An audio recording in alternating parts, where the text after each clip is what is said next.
Tech offense. Hoover, as we mentioned, just a sophomore, but a young man that's coming along. And some of those interceptions he threw early were hard luck picks, the kind that ricochet off receivers or maybe thrown into traffic on a quick slant. He's kept his confidence about him. The big key will be his playing within himself and letting those receivers of his, guys like Savion Williams and J.P. Richards, get the job done for them. They'll start with a little teacup formation down at the bottom of your screen, or a diamond, if you will, and go in that direction, but it's nothing doing for Richardson. The name sounds familiar in these parts. It should. He's the son of Bucky Richardson, the former Oiler, Cowboy, and Texas A&M QB. Nothing doing on first down. So it's 2nd and 10.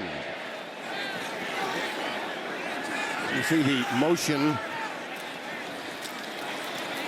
And here goes on the stretch play and making his move, Savion Williams, who they will line up as a running back many times. They want to get him the ball as often as they can, Devin. Yeah, absolutely. He starts on that quarterback. He's just the old Wildcat, and it's a big old Wildcat. I'm just telling you, this guy is 6'5", 225 pounds, and he played quarterback in high school, and it was a lot of this. So they thought that they could get a little bit of that run game going by putting him at that position and allowing him to hit the home runs. And you can see he gains 9 on his first carry. That gives them a 3rd and 1. They're 44% in converting on 3rd down. And it got a little bit easier after that play. And once again, Savion's back there. Take it to the left side and cuts it back up for a first down. Picks up 2. And Chapman Lewis, the free safety, comes up to make contact. Number 25, they're happy to have him back in the line. Student body left, where you get guys pulling. You got 3 or 4 guys out in front of a big running back. A nice job and a nice call by offensive coordinator Kendall Briles.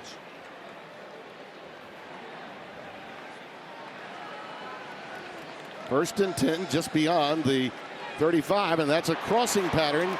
That's caught to a very large target. Drake Dabney, and Chapman Lewis, 25, was with him step for step to bring him down, a gain of 6. Yeah, just a shallow cross, and they almost leak a guy, Harvey Dyson the third, number 33 in white, into the passing lane, and a nice job of Hoover avoiding that and getting it to his big tight end.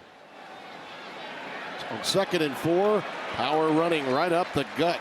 Well done by Trent Battle, a young man that missed about the first 4 to 5 weeks of this season. They're happy to be getting him back into the lineup. Junior out of Daphne, Alabama, a gain of 5. Yeah, a lot of why Savion Williams is the guy getting the carries in the backfield is because they were without Trent Battle, and with him being back, he's going to get a lot of the load, and he's going to be productive for this TCU offense. This is a Horned Frogs team that got a lot out of their open date, and they are hoping that that win last week will give them some confidence.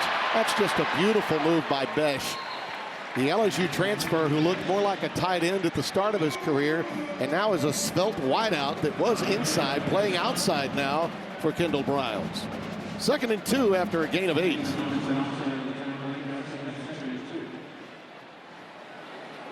Once again, Trent Battle should have enough for the first down. Move the chains at the Red Raiders. If TCU can continue to get those positive plays on first down, it's going to really bode well. And on that first play by Besh, I mean, that's a regular out route, but the route detail is so important. And that's why these TCU wide receivers create so much separation. They spend a lot of time using details to make sure their routes are perfect so that they're open for their quarterback. Well, the Red Raiders now see TCU's drive continuing, and the ball's on their side of the field at the 43 on first down. Bootleg action. Hoover on that shallow cross one more time to Dabney. And one of 3 tight ends you'll see. DJ Rogers primarily would be the second guy that's coming in there. John Curry, number 6, the linebacker, with the tackle. But they're getting good gains on first down. Don't get behind the chains. Looking at 2nd and 5, 2nd and 3s, which is what they face right here. Again, they go Wildcat. Savion, look at that nimble footing. Spin, baby, spin, and take it in.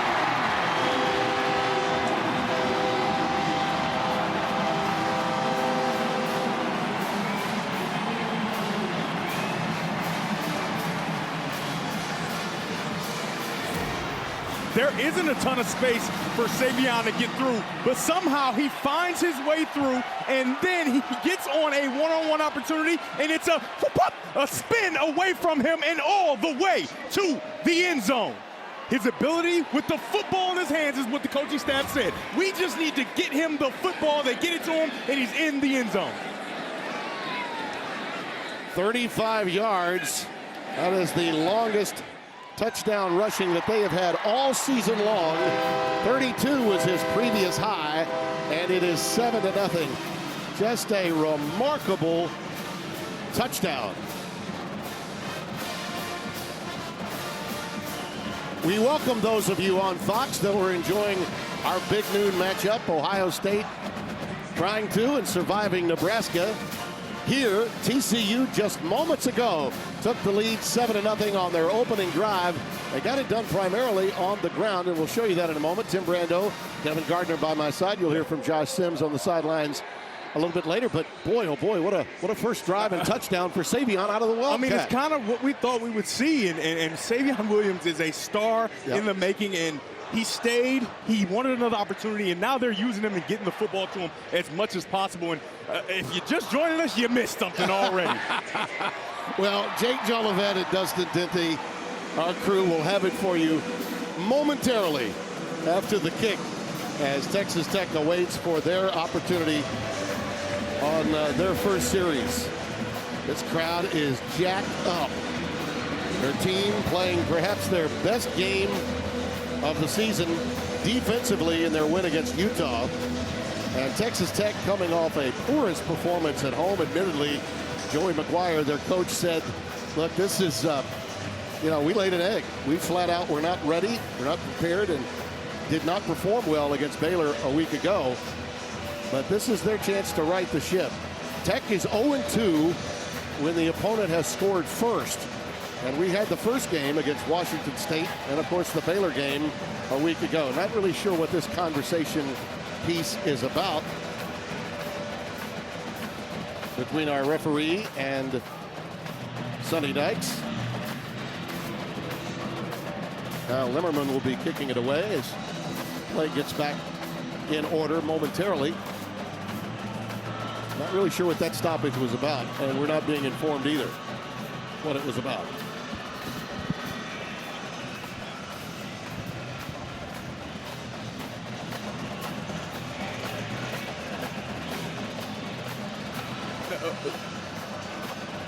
Jordan Brown is back in safety, awaiting the kick from Kyle Limmerman.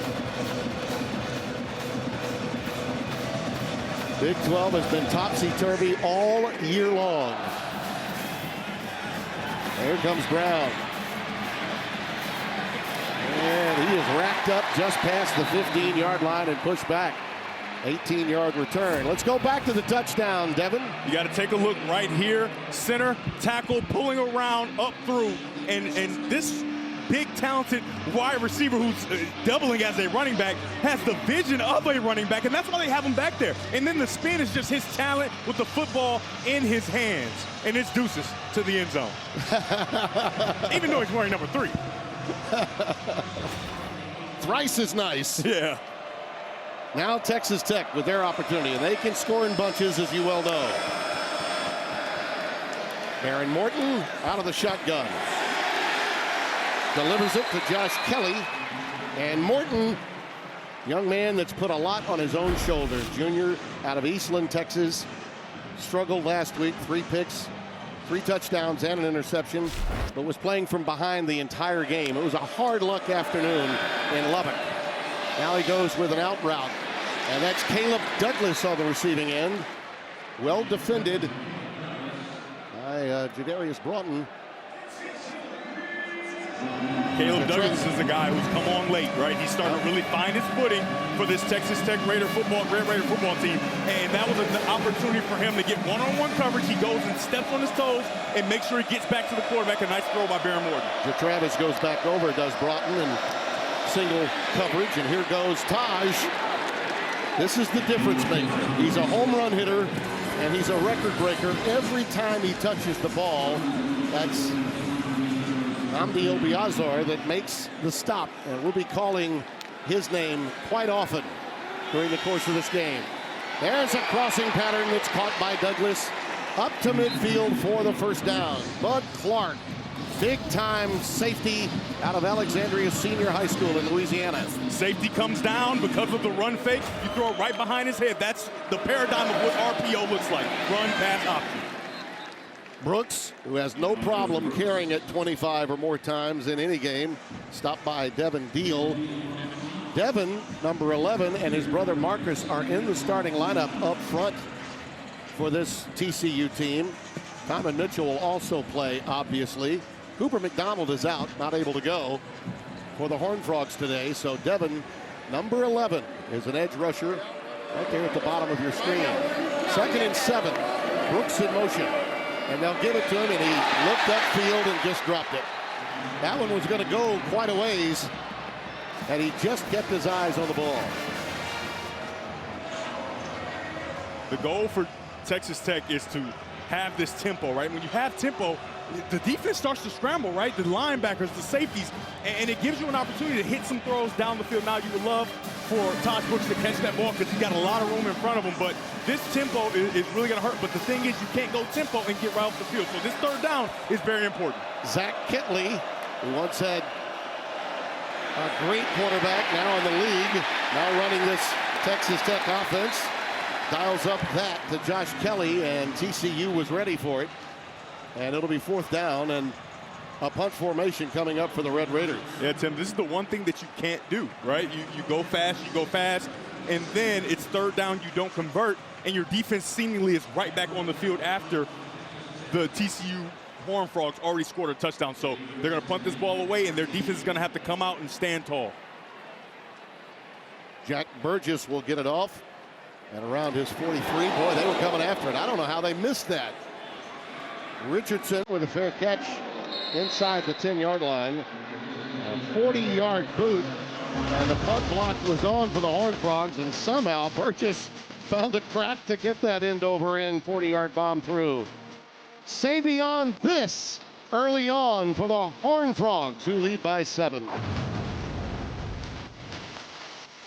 On a reflective Fansville. Tim Brando, Devin Gardner, Josh Sims.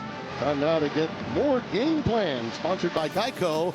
Get more with Geico. Devin, take it away. For Texas Tech, you've got to start fast on all 3 phases. You cannot allow points to be scored when your defense is not on the field. And for TCU, just break even. They're 19-3 when they win or tie the turnover battle. So it's really conducive for them to not turn the ball over today.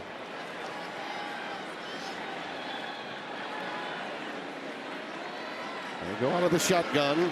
Trent Battle, who is in a slot now, moves behind, and he'll take it right where he was lined up. But Texas Tech really stayed home. That was outstanding penetration by C.J. Baskerville, the senior from North Richland Hills, Texas, a smart player who stayed home, just as Josh Sims described to us as we opened our game. Yeah, Baskerville's really played well, and it's mostly in the pass game, but you see him coming out of the middle of the field and coming down and making a play. Okay, checking it down. And that pass is taken by DJ Rogers, the backup tight end. He juggled it momentarily. Got out for a little bit of yardage, but not much. It'll be 3rd down and long coming up. So give them a yard, and it's 3rd and 9. 3rd down and long is an opportunity to get TCU and this Hoover, the quarterback, into a drop back scenario where you can show one picture and then change to another in the back end. Pressure. Hoover feels it. Now lets it fly, and it's caught. What a pass and catch. J.P. Richardson just spread eagle. Flew his body out there. They pick up a baker's dozen and a 1st down. That is a nice catch, and an even better job by Hoover to evade the rush and then get the ball out baseball style, turn it into double play in a nice catch. Well, an old first baseman like Freddie Freeman, when playing, would love that from a shortstop when turning after the shortstop went into the hole for 1. That pass was intended for Jack Besh. It's incomplete. 2nd down and 10. And that's a miscommunication that you usually don't see when it's Hoover going to Besh. Besh knows exactly where he wants him to be, and so he runs a hitch route, but Hoover throws an out route. Just a miscommunication there. Here's Sonny Dykes, 2 years removed from one of the real miracle runs of college football in recent memory with the help of Max Duggan, who was a Heisman finalist, got all the way to the national championship game. He's trying to bring some glory back in this second half of the season as he watches Trent Battle get ahead for about a yard or two, and that is all. Blake Nowell, 87, is checking into the game. Excellent read by Ben Roberts, the linebacker, the Mike linebacker, to make that stop. Well, they're facing, after just a pickup of a yard, another 3rd down and 9. On 3rd down, McAllister has become very reliable for Hoover. 88 is the number. There's the pressure off the edge. An absolute sandwich that time. Esters was coming in, Charles Esters, and he collaborated with nickelbacker Brendan Jordan, number 7. Yeah, just coming down right into your screen in between for a nice job, and it's a party at the quarterback. They meet and sandwich Hoover to get him to the ground. That's exactly what Texas Tech needed after their offense went off the field. Until that point, they had gotten positive yardage on 1st down. Didn't happen in that series. Looks like a marker down, at least running into the kicker, maybe even roughing the kicker could be the call back at the 5-yard line. That was Esther's first sack, by the way, but hold everything. Our referee will tell us the rest of the story here. That's Stephen Barron, our white hat today. Brad Van Vark. They're going to give him running in. I think they're going to give him running into the kicker there, Tim. I thought it was running into the kicker. They sold out. They dove over, and he kind of just falls into the kicker there. So not going to go roughing. Just touches the tip of his toe. Yep. Tip of the big toe is what he touched. I don't think you can give him 15 for that. Well.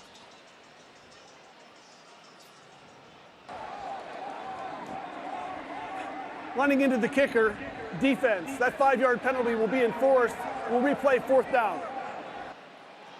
So we'll have to do this one more time.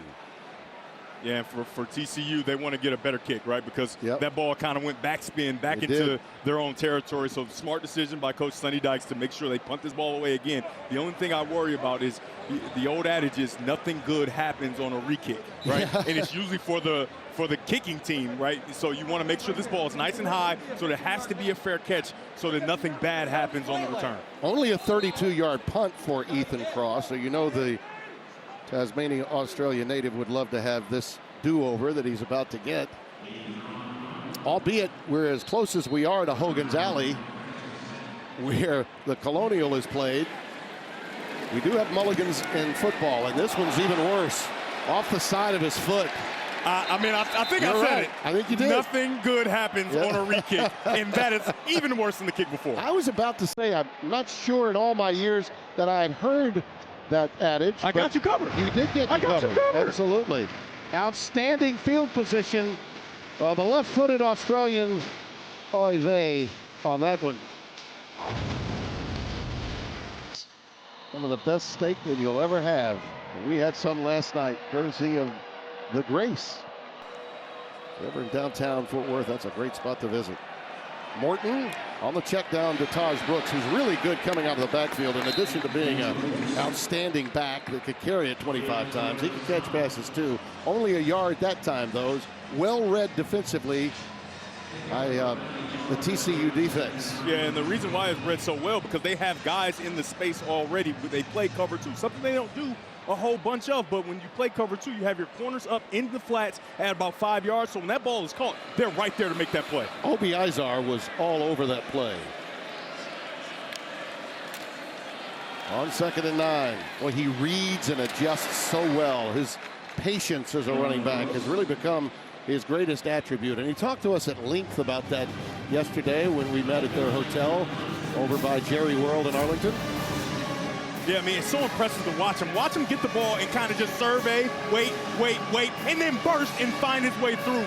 And it's so hard to judge for a defensive backfield or linebackers or even the defensive line. And that's why he has so much success. And that's why they set up this 3rd and short. 12 personnel, 2 tight ends now in the game. Looks like it's 0 coverage. And it's a quick out. And it is taken by Mason Tharp, one of those tight ends. Bud Clark comes over, and now as the whistle blows, the contact continues. This is something that the Red Raiders love to do. They love to throw these screens that look like pass plays, right? The ball is caught behind the line of scrimmage, but all of these receivers can go make blocks, and it starts at the point of attack. You make that block by Douglas, and then you allow your tight end to get the first down, and now they can continue this drive. Bud Clark will just not let go. If you say play to the echo of the whistle, oh, yeah, they're talking about, Bud, don't call me Jadarius, his given name, surname, Clark. Boy, was he fun to talk to. He really was. Boy, were they keyed on Brooks there. I mean, Obi Izar, who's now already made 4 tackles in this game, was right on top of Taj Brooks. Nothing doing. Leads TCU with 6.5 tackles for losses and 2.5 sacks. Has had 11 or more tackles twice this year. So 2nd down and 10. Right now you got middle open. A split safety defense where you have space in the middle to get the ball there. Out of the gun, Brooks.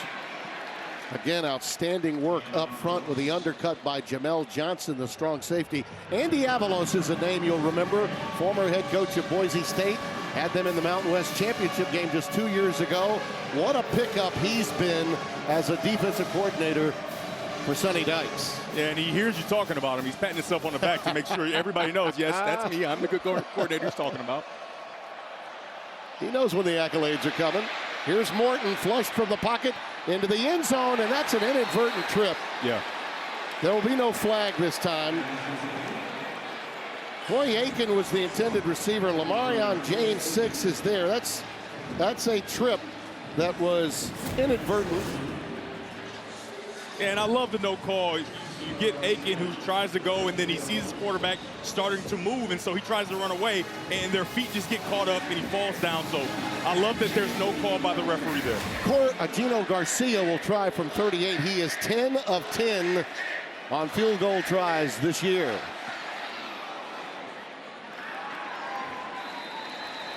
Make it 11 of 11. It's a good number if you're a betting man. Don't forget the World Series is coming up as soon as we're done. And how about that game last night, huh?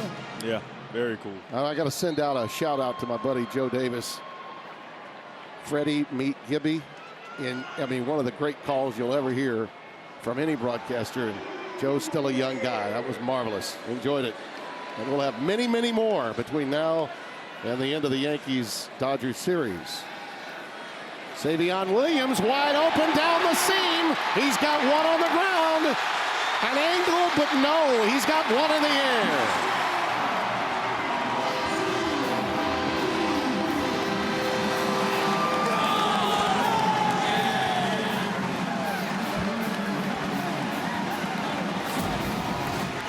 So they've handed it to him. Now he lines up at running back and creates a mismatch. This is a wide receiver on a linebacker. He can't cover him. He doesn't have a chance, and he's right through the middle. And once he catches it, he's got that wide receiver speed all the way to the end zone.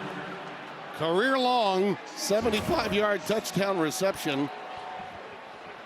And for TCU, their longest play of this season. And I got to tell you, folks, because my partner, while we were in a break, said, if you see Savion Williams at wide receiver, let me have it, Timmy B. He was going in that direction, and I was too busy giving a shout-out to Joe D. Joe Davis was very good. He was very good. He was very good. But you were spot on, and it was the perfect time to throw it to him after he'd been lining up in a wildcat. 100%. And when you see Texas Tech trying to play man-to-man coverage and they don't adjust to him in the backfield, it's very important to know that he gets to match up with a linebacker, and it's just not going to happen for Texas Tech if that's what they plan on doing. The thing you have to do is they have to have a spotter, somebody on the sideline to know when is Savion Williams in the game, because that's not a running back, that's more of a wide receiver. You need to have your personnel to match on defense. So in just 1/4 of this game, Williams has TCU's largest rushing play of the year, 35, and their largest play of any kind, 75 in the air. Tim, I mean, obviously I raved about him all the way up to this game, but seeing him at practice and seeing him take those wildcat snaps, his acceleration, his size, I mean, he is exactly what you want in a football player, and he is putting it on full display here today. So that's 4 touches. Four touches, right? And 2 touchdowns. That's half, right? So half the time he touches the ball, he scores. Here comes Jordan Brown. Just shy of the 30-yard line. Now, we touched on the baseball last night. Freddie Freeman's walk-off grand slam lit up L.A. as the Dodgers grabbed the opening game of the World Series in historic fashion. Freddie meet Gibby. Loved it. Judge and the Yankees will look to bounce back in Game 2. Rodon and Yamamoto will be on the hill.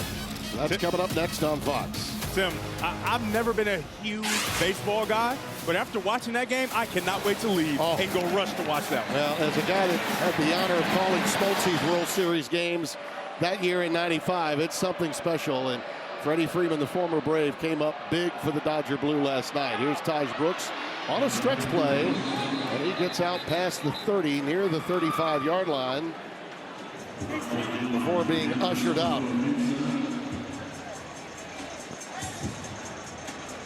Pickup of 6, 2nd and 4. Johnny Hodges with that neck roll of his at middle linebacker. Former Navy star that's come over to be with this team. Came over in the 2021 season, has been a stalwart at that position.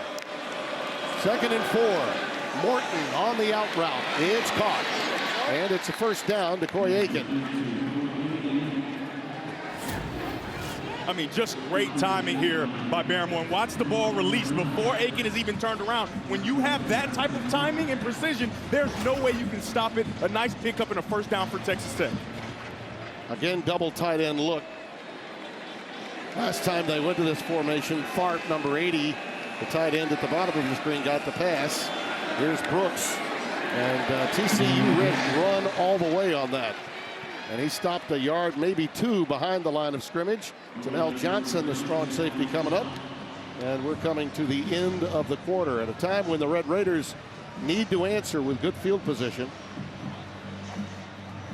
They're going to say he lost about a half yard, so basically no gain. Zach Kitley looks on. He needs to dial up some big-time plays. Yeah, that's a huge win for TCU's defense because they were in too high. And anybody knows when you're in too high, there's not enough guys in the box, so you should be able to run the ball if you're the Red Raiders, and they weren't able to do that, like you said, and they almost gave them a loss on that play. The homestanding crowd here at Amon G. Carter Stadium thrilled so far, courtesy Savion Williams. He's got the Lido shuffle going. He's got the ball skags working. Whoa, whoa, whoa, whoa. We'll be back.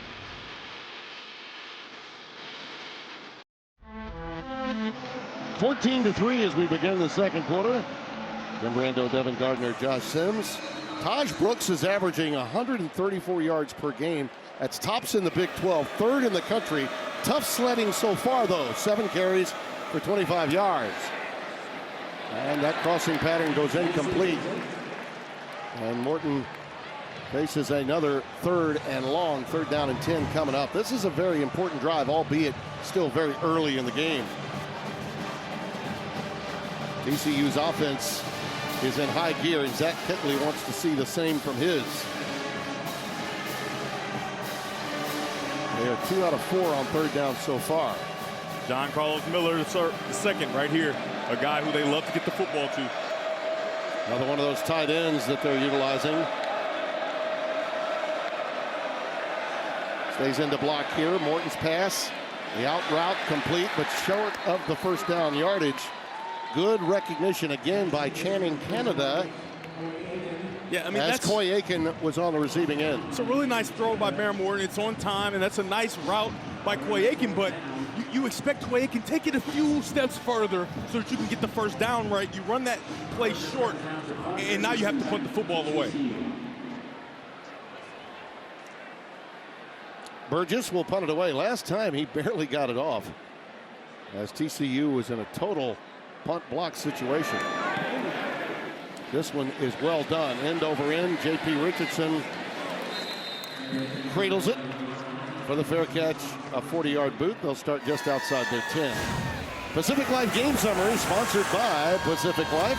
creating financial security for more than 160 years. You could call it the Savion Williams show, couldn't you? Yeah. I mean, watching him on film, it was really impressive, right? Jump balls, different things like that. But now you're seeing him in this running back role, and they're just using matchup. You got to give a lot of credit to offensive coordinator Kendall Browse of really showing what this kid is capable of. And since he's playing running back, even though he's a receiver, how about some big running backs of the past? Eddie George, Brandon Jacobs, and Derrick Henry. I mean, he's taller than those guys, but maybe not as much girth because he is still playing wide receiver. But he's really having an effect on this game from the running back position. I don't think there's any doubt when he's on the field, he's the best athlete. Cam Cook is coming to the game now in the backfield. And pressure coming. Ball is on the ground. Texas Tech might be in position to get it, and they do. The pressure was coming off the edge by Harvey Dyson. He forced the fumble. And just watch him come off the edge and use his speed, and then he karate chops the hands down to get after the quarterback. A really nice job by him of getting those hands down, bending flat, and getting to the quarterback to get the ball out. We talked about it early. Turning the ball over is a reason that TCU is not having the perfect season that they would want to have, and there's another turnover. TCU gives the ball away. First fumble recovery of the year for Tech. And he also stripped it and recovered it. So Dyson with both the hit and the recovery. Is that a two-for? You call it That's a two-for. Almost like a scoop and score, but not quite. What a I mean, they have given pressure. Actually, that's a three-for. Yeah. Sack. Yeah. Forced fumble and fumble recovery. Absolutely. How about that? No doubt about it. I mean, he wears number 33, so it's only right. You know, he gave it all he had. Here's an interesting formation. Look at this. A quad down at the bottom of your screen. Gordon's pass in the corner. That's outstanding man coverage that time. Micah Hudson, the intended receiver, and Javon McIver, number 20, was absolutely blanketing him. Yeah, and Micah Hudson's a young guy, and he'll learn as he continues to grow. He's a true freshman, so you see him kind of rush to the back of the end zone. He has to understand the quarterback has to catch the ball from the shotgun, and so he has a little more time to spend time at the line of scrimmage and create space that way. He moves a little too quick, and it sets up this third down here for Texas Tech. Yeah, I'm going to be curious if they have to go on fourth down, what they do, because this is a huge opportunity. You'd think they're thinking 6 without a doubt. Morton. Incomplete. And again, a little hesitation on his part. I'm a little curious as to why Taj Brooks was not involved in that play. And they're gonna look for possibly. Are they gonna go for 3 here? It looks like they may. Nope. I believe they. Yep, they're gonna kick it. Well, that is a huge win for the TCU defense. Yeah, you can see what they tried to do. They tried to create that pick play because it's man-to-man, but a really nice job of TCU of running over the top to make that play. Burkhart, oh, it's a fake! There he goes for the corner! Touchdown, Reese Burkhart. That's why they chose to take the 3. A little something in Joey McGuire's hip pocket. Wow. How do you do? Oh, yeah, I was wondering when it was coming. I mean, if that's not a how do you do moment, I don't know what is.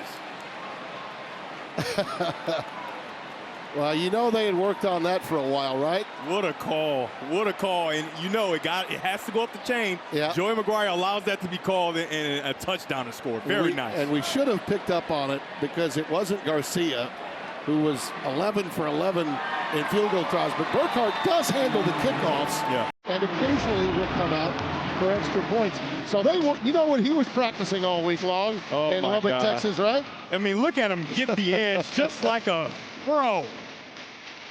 How about the tight end, John Carlos Miller with the block, with his convoy.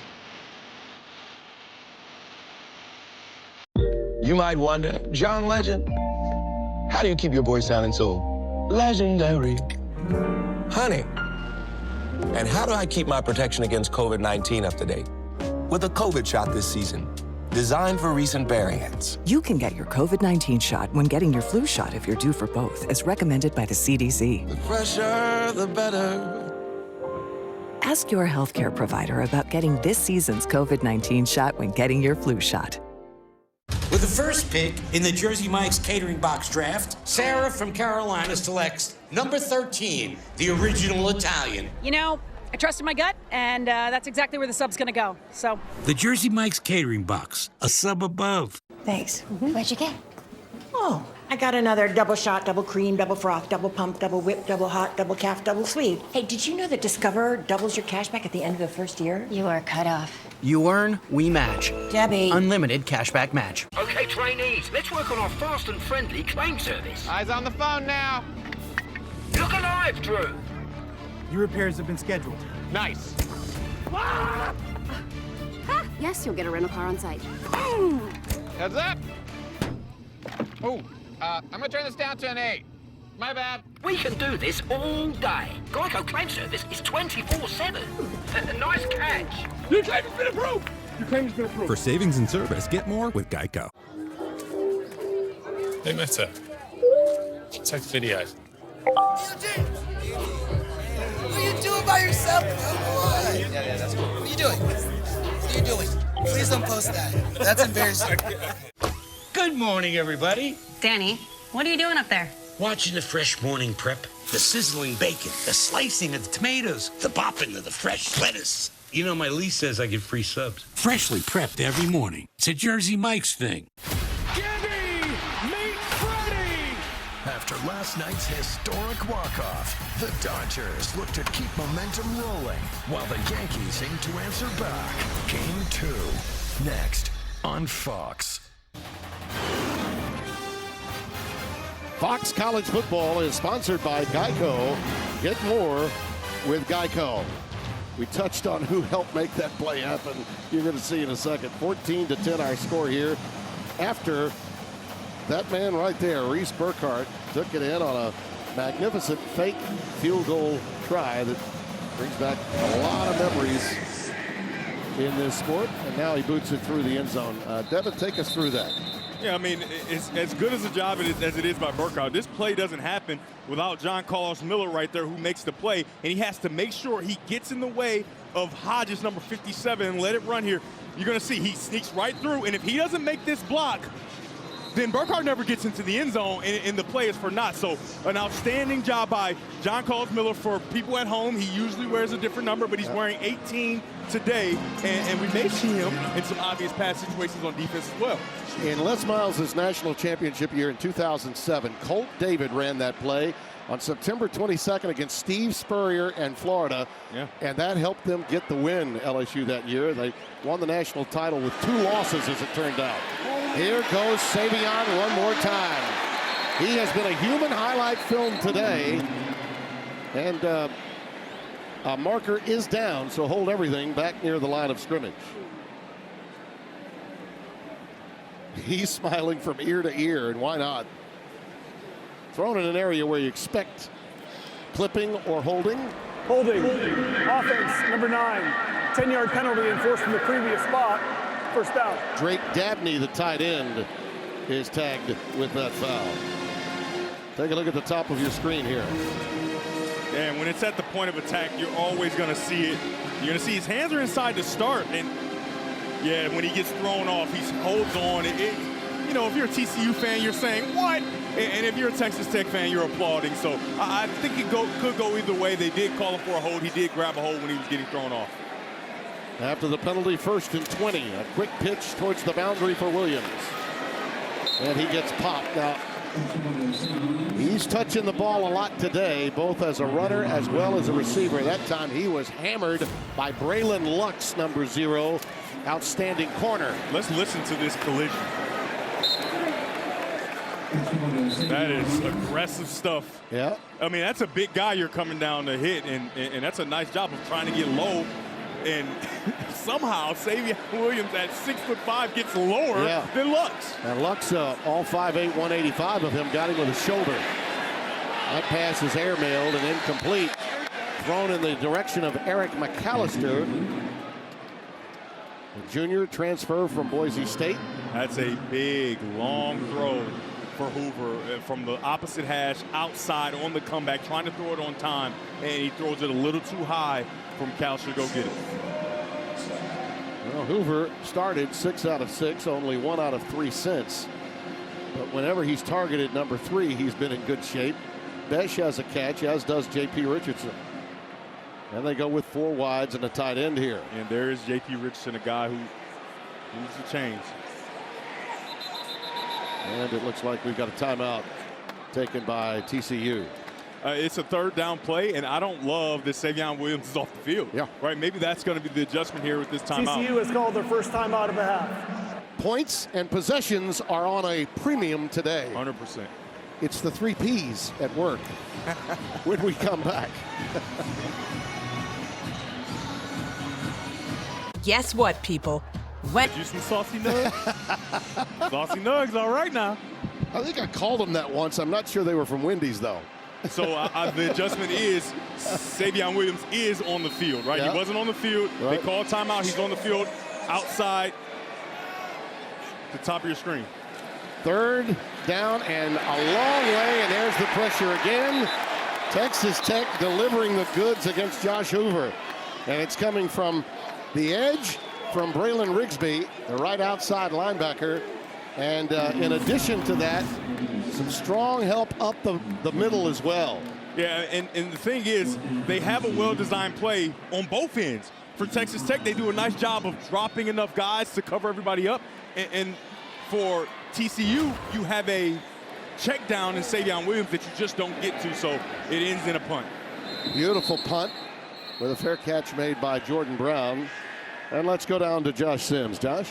Well, Tim, you talked about the fact that every time Taj Brooks makes a play, he's putting himself in the record books. Well, last fall, he actually interned with the athletic office. He would work on game notes. He would track record watches. When I asked him about it, he said, yeah, I use that as motivation. I would see people and where they are in the record books, knowing I was closing in on them. And then next game, I knew what I needed to do to catch them. So how about that? The intern using that as a way to motivate him on the field. Yeah, he's forward thinking. Yeah, and as great running backs go, they know who came before them.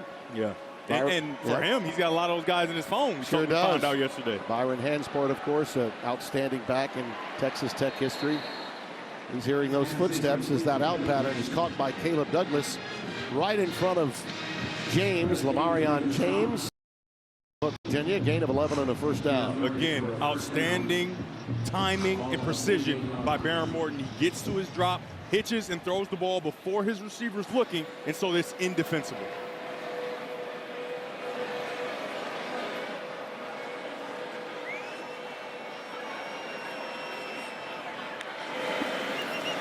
Play flick to Brooks. He's going for the home run hit. Down the sideline. It is caught. It is Douglas. Lamarion James with him, but that's 43 yards. And boy, did he drop this in the bucket. What an outstanding throw. And Carlo, he doesn't even leave a lot of space on the sideline, but that ball drops in perfectly for a 1st down. Touchdown, Taj Brooks. His 9th of the season.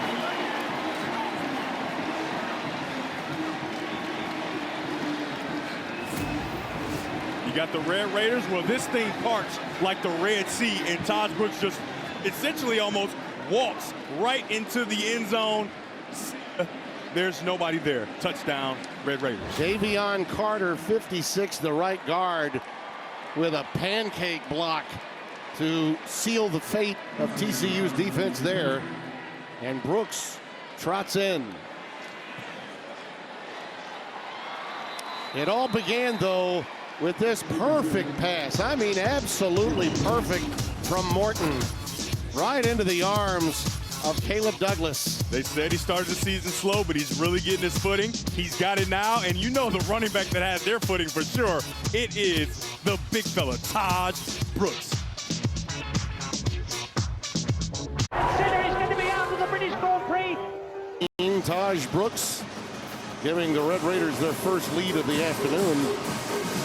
After TCU had control of the first quarter, the pendulum has swung towards the guys from further south in the state of Texas.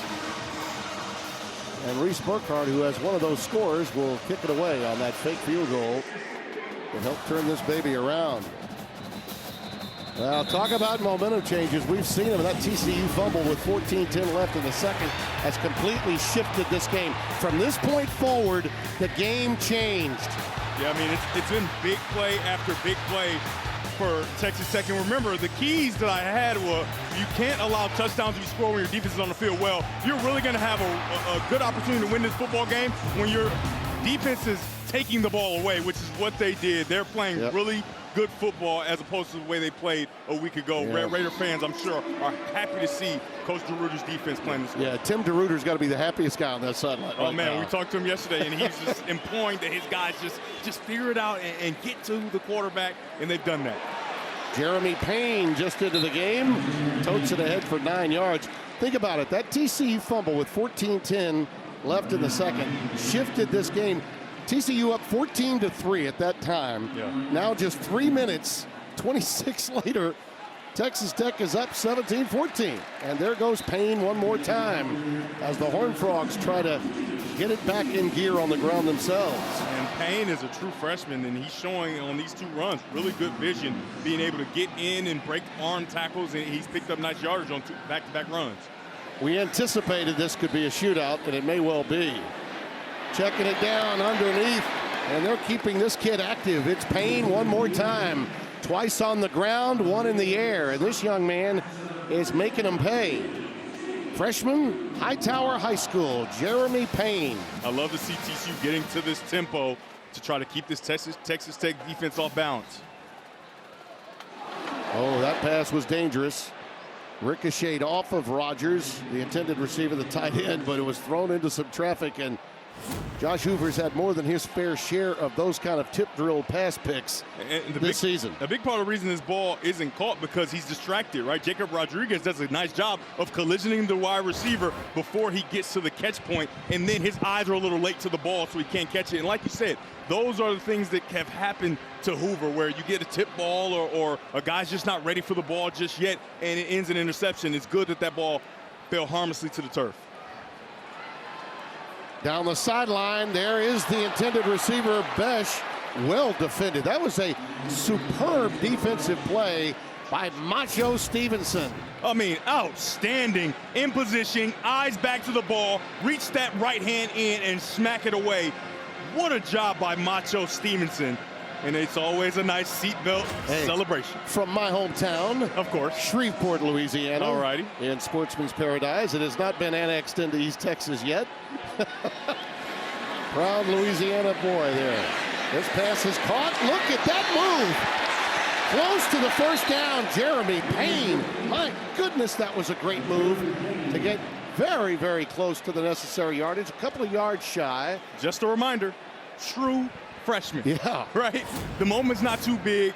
We're in a game where it's the West Texas Championship. He's breaking tackles, protecting the ball. That ball's almost stripped out. No, he's got it tight to the breastplate, and he almost gets the first down. This has been Payne's drive, no doubt about that.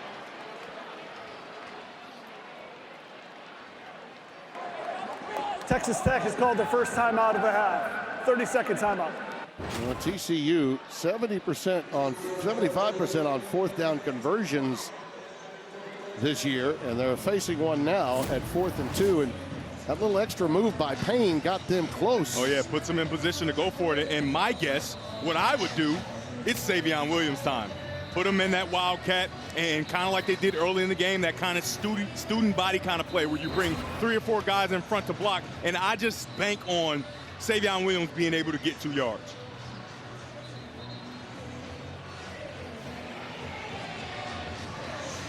There's Tim DeRuyter. We touched on him, and you know that guy's been everywhere. Oregon, Cal, one of the most authentic defensive coordinators you'll ever meet.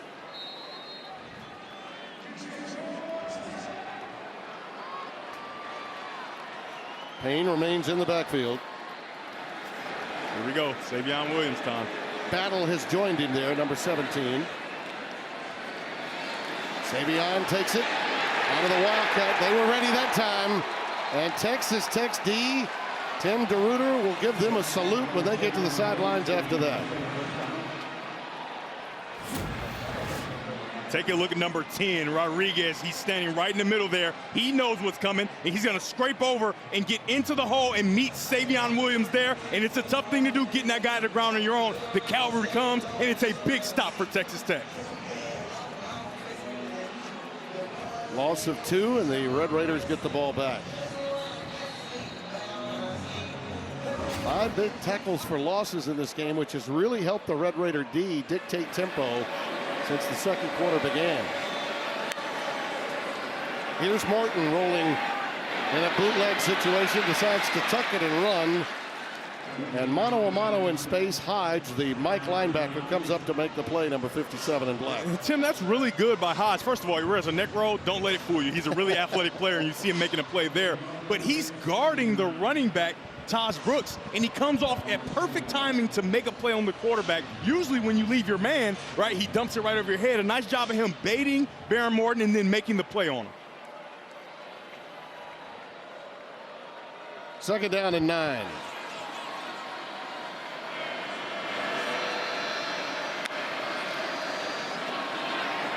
Brooks, boy, they are reading and reacting to every opportunity he has.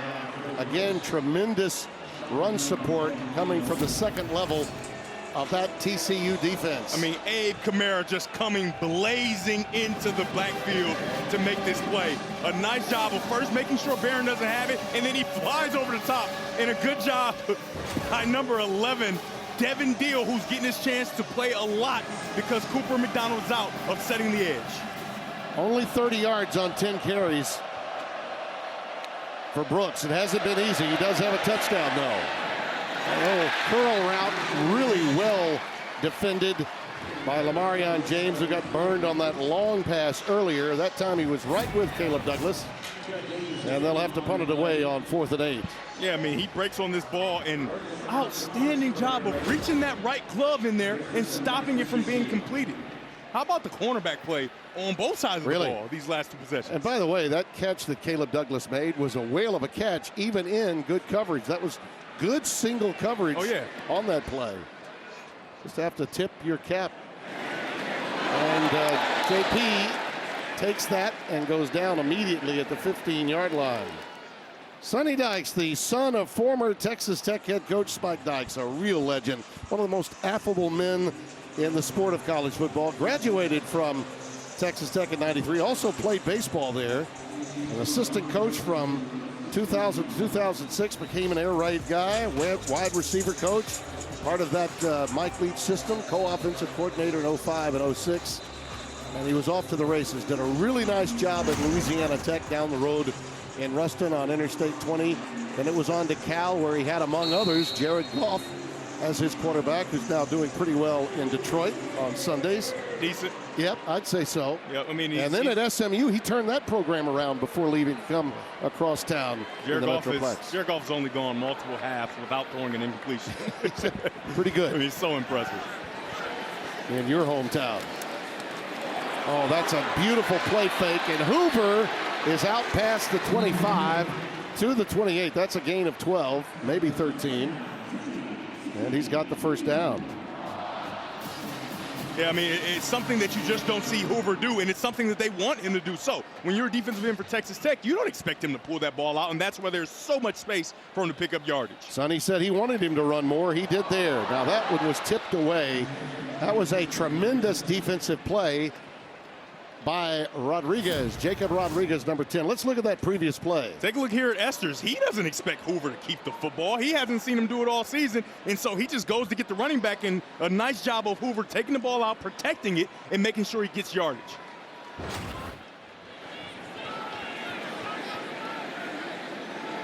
Trent Battle is checked back in after Jeremy Payne had a wonderful drive before Texas Tech stopped him on downs. Payne carried the load. By the way, I misspoke earlier. He's not from Shreveport. He's out of Missouri City. That pass was tipped and intercepted. It happened again. Josh Hoover had it happen again. Tipped at the line of scrimmage and picked off. C.J. Baskerville has the interception. It was Rodriguez, number 10, that deflected it. Man, he's got such good range. He comes down into the box to the left of your screen and just skies up with a great vertical and then catches it all hands. All hands. He's playing defensive back, and he makes this play. Outstanding job by Baskerville. You know, Rodriguez was in position to tip it, but it was hands of Velcro. I mean, unbelievable. By the interceptor, absolutely. Tim, Baskerville just grabbed it. I feel like I have good hands. I'm sure you believe you do too. That is so hard to, from that close, to jump up and make that catch all hands. Yeah, and poor Hoover, he's seen this happen more than just a few times this season. Another big break for Texas Tech. One was the fumble recovery inside the 5, and now this. And Brooks again, only about a yard. That's it. Yeah, you can see him sneaking down to the box, and he goes up to block it and just redirects his hands. That's about as impressive interceptions as I've seen. At the line of scrimmage, that is so tough to do. By the way, Tech's got 9 interceptions this year. Baskerville's got 3 of them now in the aftermath of that one. Got an injured Red Raider down on the field. Looked like Davion Carter, the right guard, number 56, and they are assisting him to the sideline.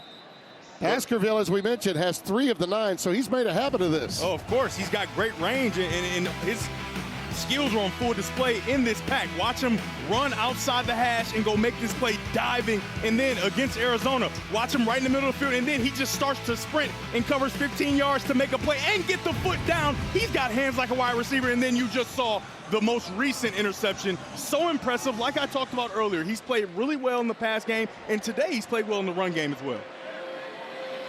That's the young man that Josh Sims told us had that private meeting with his coaching staff, and he really implored Joey McGuire. False start. Offense number 79. 5-yard penalty.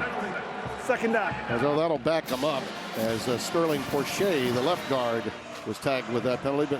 But Baskerville implored him, said, let Coach DeRuyter call his plays. He did. Turn us loose. And not like Coach McGuire wasn't going to allow it, right? But, you know, Baskerville's been through this. He's seen, okay, things aren't going well. Maybe we start to be a little vanilla, and that's not conducive to the success of their defense. And so he just wanted Coach DeRuyter to have the free reins, handcuffs off to make plays. On the scene, that one goes off the helmet of the defender as they were shooting that ball downfield for Savion Williams. Jamel Johnson, I beg your pardon. That was Josh Kelly that was the intended receiver. That's the way to use your head. Yeah, and it was Jamel's head, number 2, that got in the way of it. I mean, I know he wasn't looking, but that's a PBU. That's a PBU for Johnson. Sure is. Well, Scott Alexander's all over that. I mean, coaches always say use your head, and I don't know if they meant that way, but they'll take it. Well, Josh Kelly was open, number 3 in white, but number 2's noggin got in the way. Douglas. Boy, he is hammered. Look at those guys in purple, all arriving in a bad humor.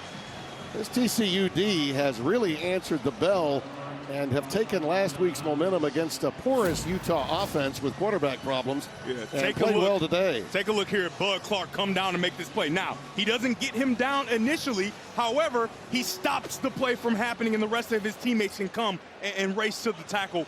Bud Clark was, first of all, one of the coolest interviews we've had talking to a player. And he said, I'm not a big guy, but I'm going to go and shoot my shot. And that's exactly what he did right there. And he said his mom told him, hey, give it everything you got, and the rest of your teammates will help. Perfectly displayed right there. Burkhart from 50 yards. He's got the big leg, but this time it's wide and no good. So Burkhart, who takes the long kicks and handles the kickoff chores, had enough leg, but pushed it to the right. So that's the first miss of the season for Texas Tech, and it comes from Reese Burkhart from distance. They were 11 of 11 in field goal tries as a team, but all of them belonged to Garcia. But a great opportunity for Burkhart. Hey, I don't know who's doing the music in the stadium, but the song comes on to the right, to the right, to the right, to the left. What a great job by the DJ to make sure that everybody knows what happened on the field goal. They do it first class here at TCU. Do you know how to do that dance? It's a hustle. Absolutely. Do your dance, do your dance. You know absolutely, I've done that. Yeah, right. Come on. Yeah, but I sometimes wiggle my derriere to go along with take the step. You know what I mean? Yeah, no. Just can't help myself. Here's Savion out of the Wildcat again. And nothing doing. I don't know that he made it back to the line of scrimmage. Okay, for the one thing about Savion Williams and the Wildcat, it looks like Texas Tech has kind of found out, okay, he's not going to throw the ball. On the year, he's 100% keep.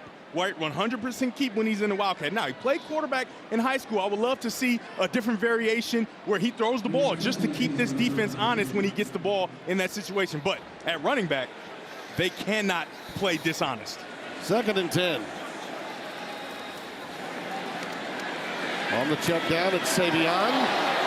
Yards after catch. Boy, oh boy. I mean, most mortals would have been stopped at the line of scrimmage. He got about 5 out of that. Couple of missed tackles forced by number 3. I mean, that's 1 missed tackle, right? He's in the air when he starts to get attacked and somehow still makes a miss. That's 2 missed tackles, and then that's 3, and he just continues to power his way down the field, electric with the football in his hands. 3rd down and 6. They'll give him 4.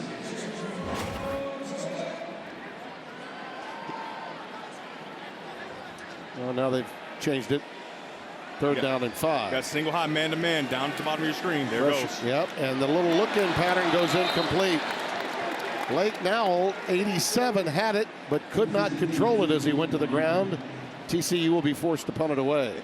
And those are the plays that you just have to make. You get what you want, right? You get single high, man-to-man coverage. You get open. The ball's thrown perfectly. You have got to make that play because it's going to continue this drive. But you don't, and you punt the ball away back to Texas Tech.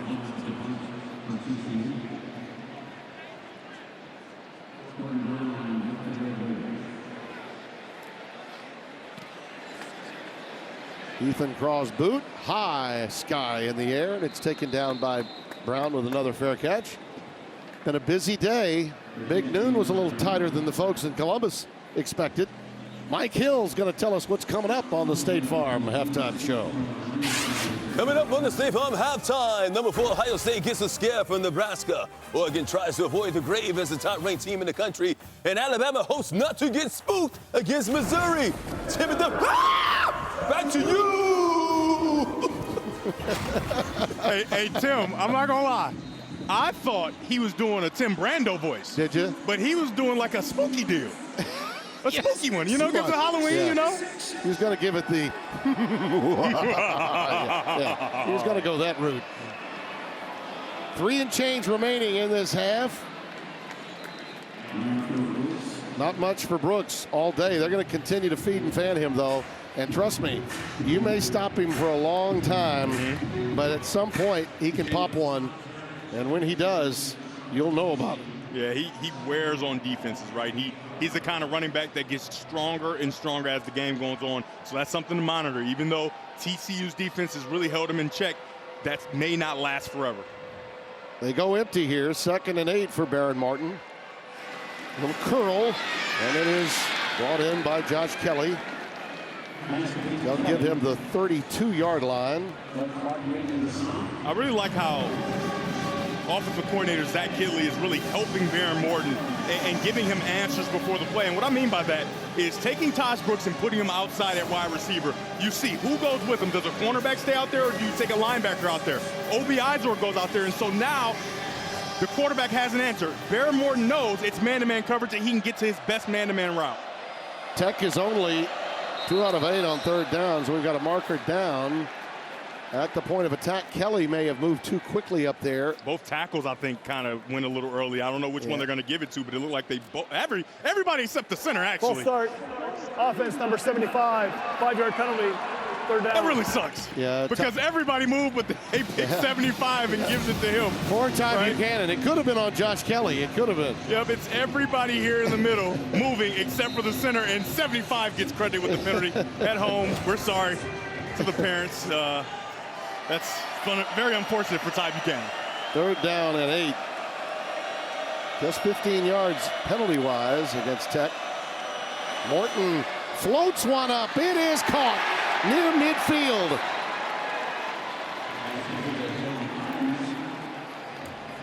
Beautiful catch by Number 10. And that's got that number 12, Jalen Conyers, the tight end. Yeah, Jalen Conyers is a guy that's really good at man-to-man opportunities, and they get into man-to-man there, and he wins on the perfect man-to-man beater, a corner route. And when we get back, Texas Tech is rolling.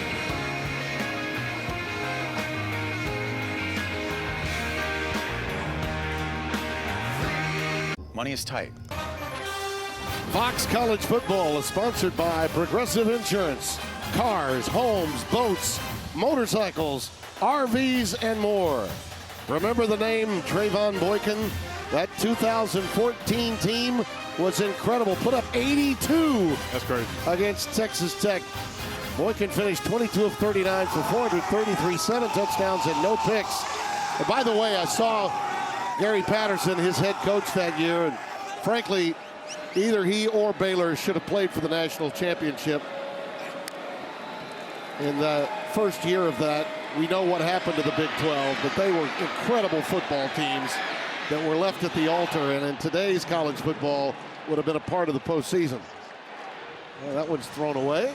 That's a really nice job by defensive coordinator Andy Avalos of showing one picture and then getting to a different picture for Baron Morton. He shows man-to-man, single high, and then he bursts into a cover 2 shell, and now Baron Morton has nowhere to go with the ball. He tries to extend the play, and it's a wasted down. A very nice job by that TCU defense and Andy Avalos. Pass was intended for Brooks. Again, they go twin tight ends. 2nd and 10.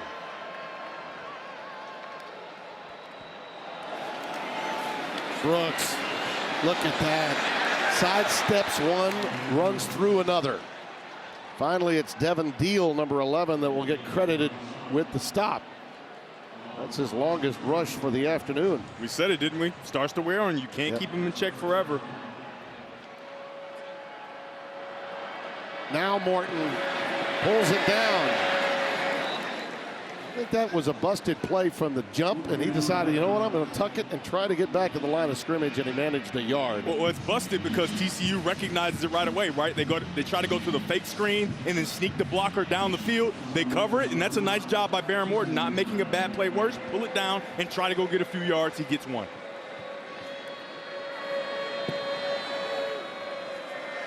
TCU right now is lining up in a middle open defense, right? So you can get guys to the middle, but Andy Avalos has done a nice job of changing the picture at the snap. Hodge is coming on a blitz up the gut. They throw deep, and it's incomplete. Tremendous coverage again. Caleb Douglas, the intended receiver. Javon McIver with the play. I think you're right. Really good coverage, but an even better throw. Baron Morton drops that ball in the bucket yet again. That coverage is as good as it gets. And he's, a little handsy there. Yep. However, he drops that ball outside shoulder exactly where you want it, but Douglas can't quite get to it. Let's say it was handsy. I think he had him by the face mask. Yeah, a little handsy. Yeah. I mean, playing defensive back is a really difficult task. It is. And they allow a lot more jousting in this sport than they do the one on Sundays. They deserve a little bit of grace, if you will. 3rd and 9. And a quick flag. It's going to be procedure, false start after they showed blitz, TCU. And Stephen Barron is waiting on the information from his linesman. It'll be their 3rd false start. I didn't see anybody move, though. Looks like we're having a conversation, which at times means they'll pick it up. Yeah, I did not see movement from the offensive lineman. And so was it a receiver on the outside maybe? But they're having such a long conversation for it. Prior to the false start, we had a timeout by TCU, their 2nd charge timeout of the half. 30-second timeout. There's a break for the Red Raiders. Timeout was taken, and Sonny Dykes is like, wait a minute. Who, me? Next week, all eyes turn to big. The matchups are better. The games mean more. And with 12 teams in the playoff, we're going to have one whale of a November to remember. Yeah. Morton in a world of hurt, and down he goes. First sack of the afternoon for the Horned Frogs. And it's pulled off by Kamara Abe Kamara, that nickelbacker, coming through yet again. Yeah, I mean, he's done such a nice job. Here he is coming off the edge here. He's a safety, but his blitzing ability has been really, really nice. He takes on a tackle, right? He hits the tackle right in his chest, bounces off, and goes to help make the play. Outstanding job by that defensive back. You know, we thought coming in that we would have an offensive showcase today. But Texas Tech has 3 sacks, okay, and 5 tackles for losses. The first TCU sack of the game. These defensive teams have played well, and yet we've had 31 points scored. Yeah, I know, right? It's kind of a weird deal. We're watching this game, and the defenses are playing well, but there's points on the board, and it started with the talented wide receiver turn running back, and again, that Baskerville interception is one of the nicest you'll see all weekend. That was a big stop for TCU psychologically. Yeah. Because they had control of the first quarter. The interception bug, which has really been a problem for them, has reared its ugly head. But if they had been behind by 2 scores after the way they had played, for the most part, on both sides of the ball, that would have been, for them, a mental dungeon they might have been in. So a big stop for them. A mental dungeon. I like that. Something that happens to most golfers after a 45 or bigger score on the front nine. I heard you're always in a mental dungeon on that course, huh? Well, we've had some very important scores in college football so far today. Notre Dame takes care of 1 undefeated. These games played on Thursday and Friday, and Indiana gets it done against UW at home today and without their quarterback. Man, in a big way. Yeah, in a big way. That's huge for them and their confidence. Ole Miss staves off a struggling Oklahoma team at Vaught Hemingway. And how about the Pitt Panthers? Bino Cook is up in heaven smiling from ear to ear. His beloved Panthers move to 8-0 under Coach Narduzzi. Quick out pattern, look out for Besh. He wisely steps out before preparing to absorb a hit, and the veteran from LSU that transferred over steps out. With just 32 seconds and no timeouts, if the ball's thrown into the middle of the field, if you have any hopes of getting points, you have to make sure that it is a first down, and then you have to hurry the ball, or the ball has to be thrown to the sideline to make sure you stop the clock from going out of bounds. 2nd and 3. Hoover's pass towards Besh. Had to get rid of it again, though, for pressure coming off the blind side, and it's 3rd down and 3. They've had a rough go these last 5 drives from an offensive standpoint after really scintillating in the first quarter. For Hoover, you have to remember, punting is not a bad thing. You don't have to go get points here. It will be nice, but do not make the situation bad by turning the ball over, trying to play superhero, and make a play that isn't there. But they've got single high with a one-on-one down here at the bottom of the screen with the best player on the football field. 3rd down and 3.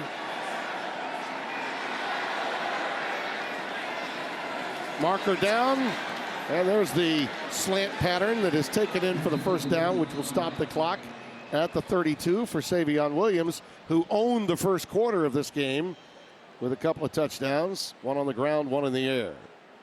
And we await the marker.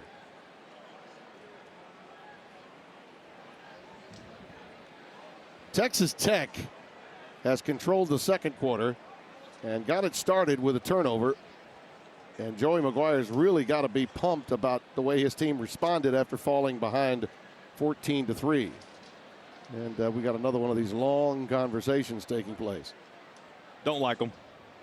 Don't like the long conversations, personally. Too much democracy. Illegal shift, offense, 2 players in motion at the same time and did not set. 5-yard penalty, 3rd down. Just continuously shooting yourself in the foot. You pick up a first down, you get the ball to the, like I said, best player on the football field at the time. He gets a first down, and it's taken away because of a procedural penalty. And it seems like right now TCU can't get out of their own way, especially after that first quarter. Remember, Texas Tech will get the ball to open the second half. And they have dominated the second quarter and imposed their will on the defensive end. They're just going to let the clock run out now. I think that's a wise choice on their part.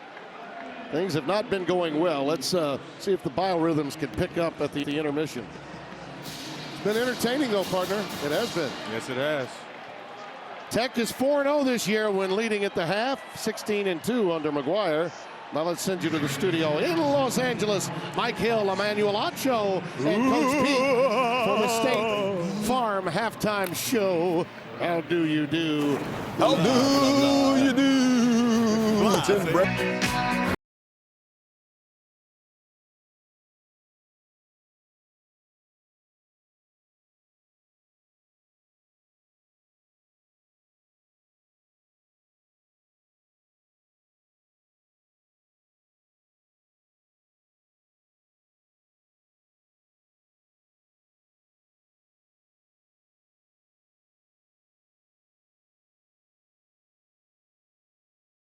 Tim Brando. The pendulum has swung in different directions, but boy, we have had big plays. Yeah, these big plays, and it brings us to our next level moments, sponsored by AT&T Business. Reliability for your business is our business. You did that well. And in that first quarter, it was all TCU, and it was really all Savion Williams. Take a look at all these broken tackles, 6 of them with the spin to boot, all the way to the end zone, and then they get a mismatch. Look off the linebacker, it's man-to-man coverage. Wide receiver on linebacker, it's a win every time for TCU, and Savion Williams takes that one the distance as well. And then there's a sack fumble, and then on 4th down, Texas Tech goes with the old trickaroo on the field goal opportunity and gets it into the end zone. Yeah, waking up the echoes of Colt David back in 2007. Burkhardt takes it in. You know, you can't discount what the holder has to do to flip it over his shoulder. You got to have a lot of confidence. You got to practice it all week. Texas Tech will get it to open the second half, and they'll bring it out. Here comes the return. Out to the 23-yard line, and let's go down to Josh Sims. Well, Timmy B, Joey McGuire, happy with the way his team responded after falling behind 14-0. He said it's not just about forcing those turnovers, but also putting points on the board when they got those turnovers. He said last week special teams killed us, but how about that fake field goal? And I asked him about that. A smile came across his face. He said, hey, we've been waiting to use that for a while. We got to keep it up here in the second half, though. Indeed. Well, along with the sack fumble, those two big plays turned the fortunes of this game around and enabled Texas Tech to have the lead. And generally speaking, when they're in there leading the game at halftime, they're in great shape. And they begin with a new quarterback in the game. Morton was hurt, apparently, was injured at halftime. Left shoulder injury. We were just told that. And Will Hammond is in at quarterback for Texas Tech. Well, that's no good for Texas Tech because not just because it's their starting quarterback, but obviously not a bunch of reps for Will Hammond, a true freshman, and the quarterback, Baron Morton, was just playing well. Yep. So they get it out to Josh Kelly. He's going to need a lot of help from his friends out of Austin, Texas. Huddle high. And yeah, he's got his towel over his head, shoulder pads off, and that's never a good sign. No, bad news indeed. Shoulder injury to him, and Hammond gets the call. Yeah, Will Hammond on the season, 5 of 7, 71%, 70 yards, and he's rushed 2 times for 11 yards. So like I said, not a bunch of experience. However, it's his team right now until further notice. Hutto High School, Austin, Texas. 3rd down and 3. You know they got to ride Brooks, right? They got to fake it to him, and he's going to carry it. And he does so for the first down. That's got to be a confidence boost for the young man out to the 41. Yeah, he rushed for 11 yards on the season, and then he gets almost about 11 there. I mean, what a nice run, pulling that ball out and playing on the TCU defense, not knowing his skill set.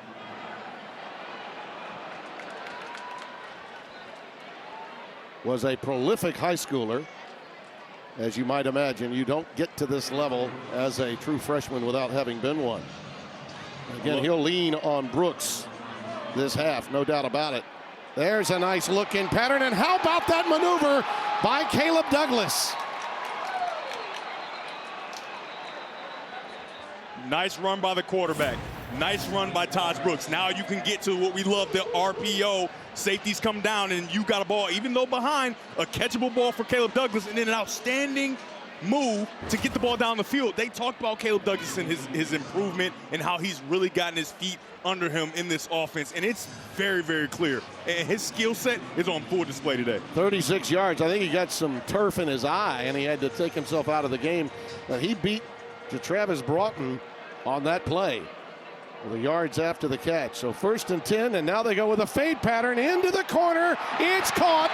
It's touchdown. Coy Aiken. Wow. Just like that.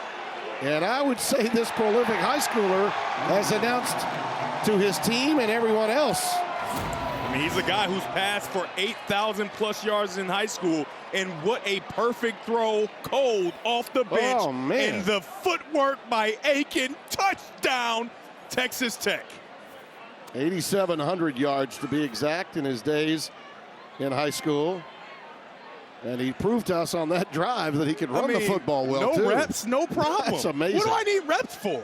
Right? Just throw me in there. I'll throw a nice RPO slant. I'll pull the ball out. The result I'll of the run. play is a touchdown. After the play, personal foul, roughing the passer, defense. That 15-yard penalty will be enforced on the succeeding spot. Try. And Tim, not only do I pull the bottom run, not only do I throw a dart for on RPO, but I also throw a perfect fade and take a hit in the face with a penalty. How about that for the young fella? No doubt. And a double whammy, too, with the personal foul penalty, because now they'll have 15 yards on the kickoff. They could squib it. They could onside it. They could do a lot of different things. For TCU, just when you think, yeah, you know, their quarterback's out, we're probably going to take control of this game back. I mean, this young kid just drives right down the field seamlessly. MVP of his district. And you think about the school district, it's one of the most powerful. It's 12-6. And his senior year, he was the 13th ranked quarterback by rivals. I'd say he's a little better than 13th now in Lubbock, Texas.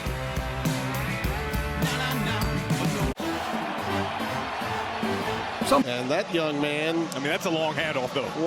I love Aiken, and it's a great catch, but we got to give it credit to the young guy. Woo, that is man. a long handoff. He essentially, the only thing he can do better is just walk it right to him and put it in his hands. His high school, he was the District 12 6A top quarterback. And man, oh man, he looked like a top quarterback on that drive. Talk about being thrown into it. And they do squib it, as I suspected. And it's taken at the 25-yard line. Let's go to Josh Sims. Well, Sonny Dykes told me at halftime that, look, we got off to a good start, but it's been the story all season long, turnovers. He said these turnovers are killing us. It's hard to get anything going if we don't take care of the football. That was the message to the team in the second half. They need to protect the ball if they want any shot of coming away with the win here. Tim, what were the keys? At least break even. And right now they're not even, and they're losing the turnover battle yet again. I mean, it's really repetitive for coaches and the fans to see the offense continue to turn the ball over. Hoover stepping up in the pocket, now decides to tuck it and run. Sonny said he wanted to see more of that. He did tote it one time in the first half, very successfully, and he gets out ahead for 4 there. I mean, how about Tim DeRuiter and this defense responding from a week ago? Oh, man. Today, 3 sacks, 5 tackles for loss, 1 forced fumble. I mean, it's been a huge difference for this Texas Tech defense. And Hoover's hurting after getting up from that run he had a moment ago. Xavion Williams twirled out of bounds at the 31. He seemed to be favoring his right arm, or maybe his lower, maybe the groin area. It was actually holding in the extremities after he fell down and got up from this tackle just moments ago. It's a hand to the middle of his body. Sure was. And it's always the aftermath, Yeah, right? You feel it a little later. You see that left arm going there. Doesn't feel good. 3rd down and 5. Let's see if he can stay in there. Jeremy Payne is checked back in, the freshman from Missouri City. He had a great drive that ended on downs when they were stopped, and he's going to try to loop one to him now. And it's another tip, and it's another interception. Boy, it's like a recurring nightmare for Hoover and Sonny Dykes. At midfield, ball was tipped by Dyson, Harvey Dyson, 33, intercepted by Chapman Lewis, 25. Yeah, and Harvey Dyson's not going to get a stat on this, but how about him just fighting and then number 25, Lewis, flying over the top, just making his way toward the play. And when you race to the football, good things happen. A good thing happened there for the defense. That's 2 interceptions on the day, 3 turnovers for TCU's offense. And the 10th Texas Tech interception this season. And that's one thing DeRuyter was counting on in this game. He said, you know, Hoover's good when he's left alone. Yeah. You've got to put pressure on him. We plan on doing that, and it's paid some dividends, particularly lately.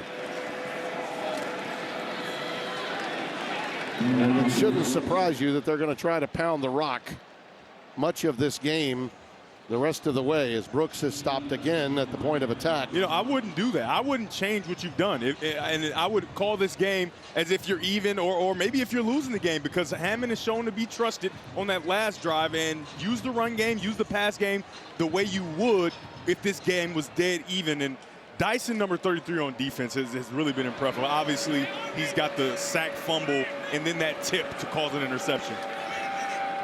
2nd and 10. Oh, that's a quick, put that foot in the ground and then plant it and make your move. Nice little run by Dominic Johnson. That's a 5-yard pickup, or excuse me, Jacoby Williams, 20. Yeah, he's a true freshman, a guy who doesn't get a bunch of reps because obviously you have number 28, Taj Brooks, who is going to essentially lead the Texas Tech Red Raiders history as the leading rusher. But that young fella, Jacoby Williams, you can see the kind of burst that he has, sticking his foot in the ground and making plays. And this is not a down where you have to throw the football. They can still run the football on this down. Freshman to freshman, youngster out of Beckville, Texas, Jacoby Williams.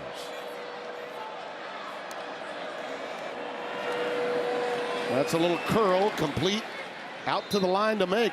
So move the chains yet again inside the 40 to the 39. Caleb Douglas with a 6-yard reception. They're in rhythm. I mean, it's as if, you know, it's as if Will Hammond's been around forever. Now he's got no place to go, and he gets as much out of it as he can. Maybe the line of scrimmage or a yard, and that's all. Yeah, and you're exactly right when you say that. They haven't missed a beat, and dare I say, they're a little more efficient with him right now. It's really impressive to watch because, like I said, a true freshman, a guy who doesn't have a bunch of reps on the season, he's only thrown 7 passes, and to come out and have such efficiency is really impressive. Zach Kidley's got to be beaming right now with the way this young man's playing. On 2nd and 9, quick pitch, it's Williams again. And he's the perfect complement when you think about it. Oh, and look at him get up and show you. 1st down, let's keep on moving. Wait a minute, Tim. That is a different kind of burst. Yep. Did you see when he took away? I mean, unbelievable. Watch him get through the defense. And they're going to once again come back, check it down, and get it to his favorite target, Caleb Douglas. Whether it's a short pattern or a streak down the sidelines, which he made a big 45-yarder earlier. He's been the go-to guy for both quarterbacks. Taj Brooks back out there. That acceleration by young Williams is really impressive. And think about this, Tim, for Texas Tech fans. That's a true freshman quarterback and a true freshman running back working together on this drive, but they bring Taj Brooks back into the game.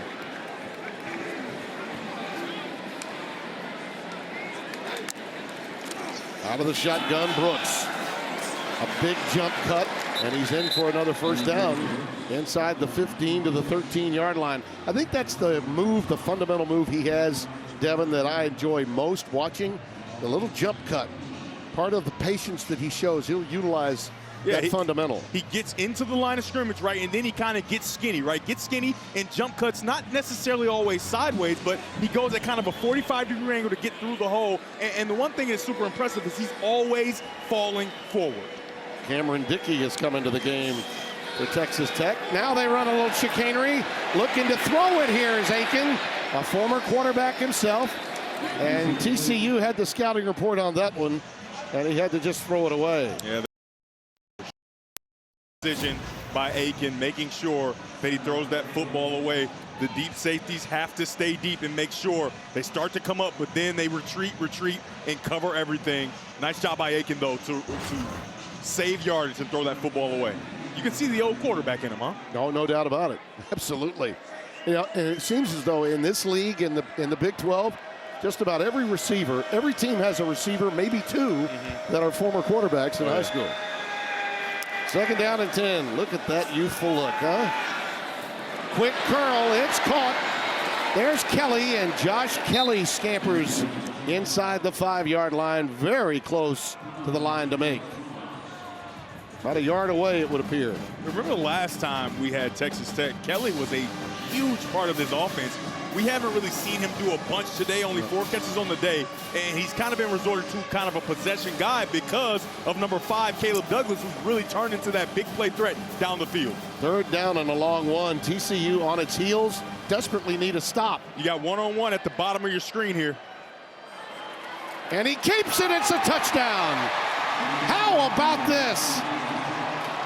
The freshman, and I do mean freshman, not many reps before having to come in to open this second half.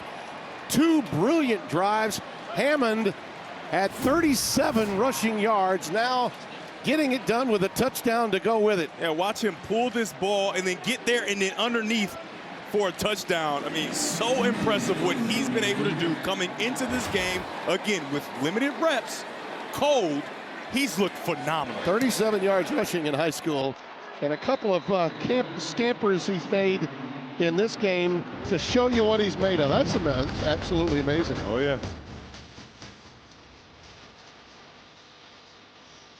Yeah, do it again indeed. And again and again. And maybe one more time. And TCU's season is on the line when we come back. Runner in high school too, 37 rushing touchdowns in his career at the high school level. And we've seen every aspect of his positives in 2 drives. Oh, yeah, yes, we have. I mean, I guess I got to say it again, right? It's such a surprise. We didn't expect to see this kid. I'm sure TCU didn't expect for him to play the way he's playing, just coming in cold. So, Caleb Douglas. You know, Hammond, we talked about what a tremendous dual threat he was at the high school level, and you just saw the whole package on those 2 drives. 84 yards passing, 37 rushing touchdowns while he was in high school, 121 total, picking up right where he left off at this level. I want last Texas Tech head coach to beat TCU in back-to-back years. That's a good one. That's a good one. Having a Vern Lundquist moment thinking about the Aflac question. They used to have that when I was at another network you may have heard of. He was working the play-by-play, and I was doing my impression of Rob Stone or Mike Hill in the studio. That's Trent Battle carrying it ahead for a couple of yards, and hey, Tim, that's about it. I'm just telling you, I think that the answer, the last name rhymes with yikes.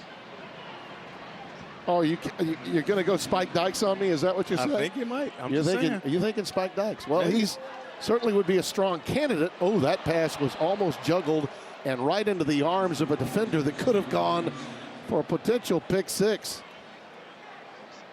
And yeah, he got it right. There we go. Spike Dykes. We saw him the earlier. Legendary Spike Dykes. That's right. I was thinking Mike Leach, but then I'm like, yeah, I don't know. Right. You got to remember TCU was good in those years too when Mike was there. What a guy he was to work with. I loved Spike. He was just one of the most charismatic coaches of his generation. 3rd down, Hoover needs to do something, and they're going to get a flag.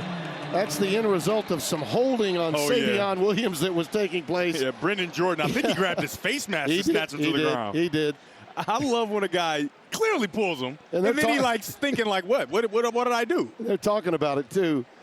Savion's jawing with him as we speak.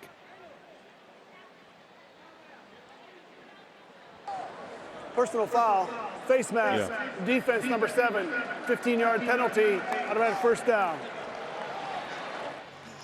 You think about it, sometimes it's good to go ahead and commit the foul rather than have Savion make a big play on you. Honestly, right? Because he's going to be open. He did a nice job of setting him up into the inside to go back out, and he just had to pull him. You know, didn't necessarily have to pull his face mask, but he does, and it's a 15-yard. Remember, Savion has 128 yards and 2 touchdowns on only 9 touches, so probably a good penalty to pick up. Yeah. Blitz coming. Hoover lets it fly for Besh.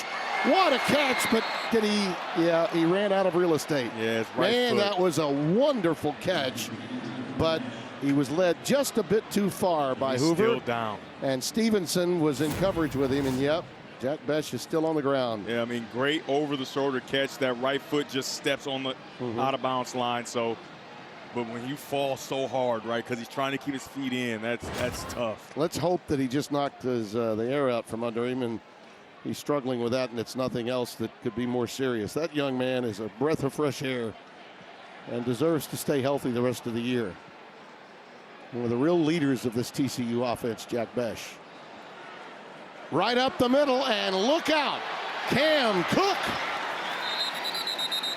5'11", sophomore from Round Rock, Texas. He hit the hole with authority for 19. Yeah, and because of motion, right, you bring motion around and it leaves a vacancy. All the defenders move to their left, and he has a small hole to get through, and he starts to cook right through it. He sure did. Hoover, backside pressure, has to unload and does, and it's caught by the tight end Dabney. He's got it to the 25. They'll mark him at the 27. A gain of 12. Baskerville on top of it. Turnovers have been a problem this season, but when Hoover's good, this is what you get. The ability to move inside the pocket, keep his base, and the ability to make a throw down the field off platform. Outstanding job by him to pick up that first down. He's awfully accurate. One more time to Dabney, who is hammered at the 21 by Cromwell. They're happy to have Devin Cromwell good to go. Another one of those outstanding guys at the second level. And that's good recognition there by the quarterback, Hoover. He sees blitz off the edge, and what you usually want to do as a quarterback, attack the blitz. He attacks the blitz, he has an open guy, and it sets up a second and short. And down on the field is the person that made the tackle, Cromwell. Yeah, his head hit the wrong way, and so did his arm. This poor young man's been banged up. They were really happy to have him back. Stay with us. Prior to this one, netted 56 yards total. All right, this drive alone, they've got 54 so far. On those 7 drives, 22 plays, 56 yards, and only 6 plays on this drive. This is their 7th, and they are moving the football. Jeremy Payne's coming to the game, and this is Savion on a quick pitch towards the boundary. He tries to cut it back up, and is going to be given, I think, a couple of yards, maybe a yard or so shy of the first down. So 3rd and 1 after a gain of 3. And another thing to remember, Tim, this is their first trip into the red zone. That's right. Those other touchdowns were long touchdowns from outside the red zone. So 35 and 75 from Savion. Yep. And Ben Roberts, 13, the middle linebacker, came in to make that play to stop him a yard shy of the first down. Let's see what they do here. Here's an interesting formation. They've got a real opportunity one-on-one with McAllister against the smaller Lux. They chuck it down to JP. There's Patterson with a great move. Oh, he's making Bucky proud. And headed right towards where Bucky and his family sits. He gets it down inside the 2. Ben Roberts, 13 with a stop. 17 big yards. I mean, 1-2, 1-2. Whoop! There, over there. I mean, such an outstanding runner after the catch. Payne is in the backfield. And he's got it. Touchdown, Jeremy Payne. That last lunge got him in there. His 2nd this season. And now TCU's back in the game. They desperately needed a touchdown on this drive. Yeah, they did, and you're right about that second lunge because he stopped, right? They've got him stopped, and then he reaches and sails out to put the ball over the goal line. Touchdown, TCU.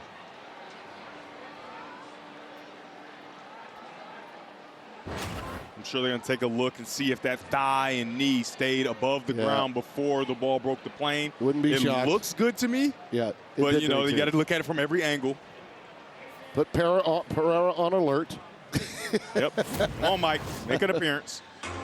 The ruling on the field of a touchdown is under further review. All right, so everything's up right there. Nope, he's down. He's down before it gets to the goal line. Yeah. But the one thing that you have to remember, if there's not a straight down the line shot, I don't think they can reverse this, but they will be able to piece different film together. Yeah, it looks like he's clearly short. He's clearly short. The ball's going to be about the half-yard line by my estimation. Hey, Mike, what do you think? I think they got him at the half-yard line. What do you got for us? I see no reason to go against you. CC. No reason at all. I mean, I was looking for the shot, too, to try to prove that the knee was down. And, again, as you said, piecing them together, you know, to me, you can see that the knee is down before the big stretch. And I think he's short, which is why I'm going with you all the way. By the way, Mike Pereira, that is as congenial a response to an analyst as I think I've ever heard. And you had a few of them last night with Brock Heward and Jason Benetti into the wee hours in the Eastern and Central time zone. Yeah.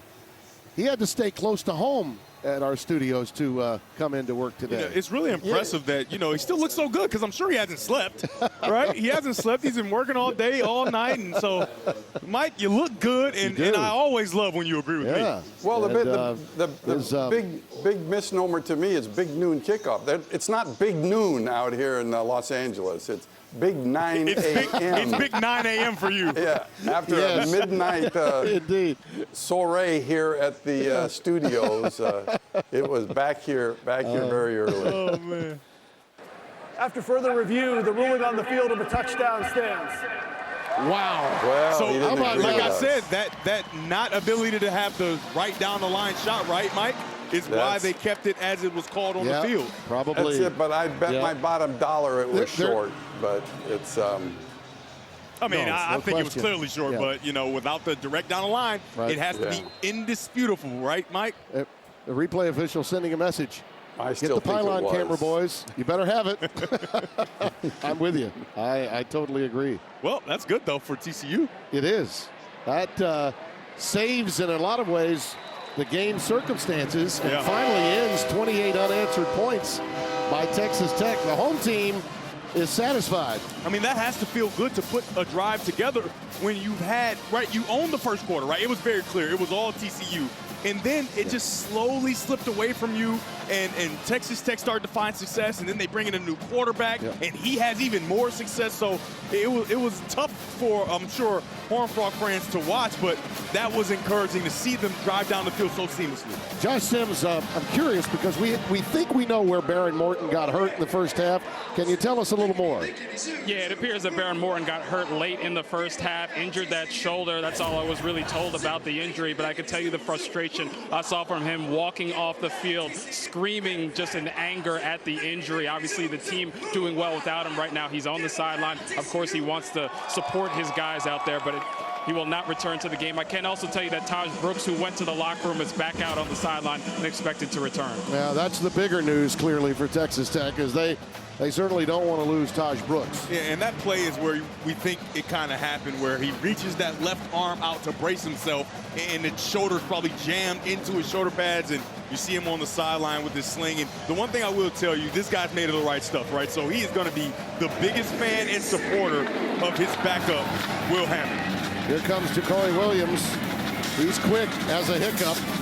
He's trying to get away from that scrum, but can't, and is stopped right around the 20-yard line. Well, tomorrow, big day on Fox. 1 Eastern time, Jordan Love and the Packers take on the Jaguars. Or at 4, Josh Allen and the Bills face Geno Smith and the Seahawks. Check your local listings for the game in your area tomorrow on Fox. It's been a great time of year, right? We're in the middle of a fantastic college football season. You can see World Brooks Series is back underway. out there as well. Yep, Brooks is but he's not on the field. No, he's not on the field. It's Jacoby Williams, the spark plug with great burst. From the 21, Hammond, who's been incredible since coming into the game. Hands it off this time to Williams. They might give him a yard, and that's it. 2nd and 9. This young man, his best game came against North Texas with 4 carries for 27 yards. Out of Bentonville, Texas, as we mentioned, very highly thought of, and you can see why. And when you're spelling a guy like Taj Brooks with a completely different style of runner, it can be the perfect quickness right there. I mean, he gets to the second level in a heartbeat. And Tim, I'm just telling you, he comes from good stock. His father, Charles, football at Texas Southern, and his grandfather was an All-American center at Prairie View. So, I mean, he's not a guy who doesn't know football and understand what it takes to be good at this level. 3rd down and 4. A long 4 here for Hammond. A guy that's not on the field right now, Abe Kamara, a guy who's made a bunch of plays on the edge and in the back end. He's not on the field right now. Williams, boy, he's got it. That's a 1st down. Beyond the 31-yard line, and that was the line to make. Obi Izor will get credit for the tackle, but that keeps the clock running towards the end of this, the 3rd quarter. Texas Tech with a 2-score lead of 10. Williams tried to bounce it back inside and is rustled to the ground by Cam Smith. That initial hit, though, was applied up front, and he tried to spin out of it. Yeah, and I think it's just a natural rotation for Abe Kamara and Cam Smith. Cam Smith, number 29, is in the game for Kamara. But for me, I really love to see Kamara in the game. He's made too many plays, and it's crunch time, right? It's winning time. You need to get a stop here. We're down 2 scores. 2nd down and 7. Quick out.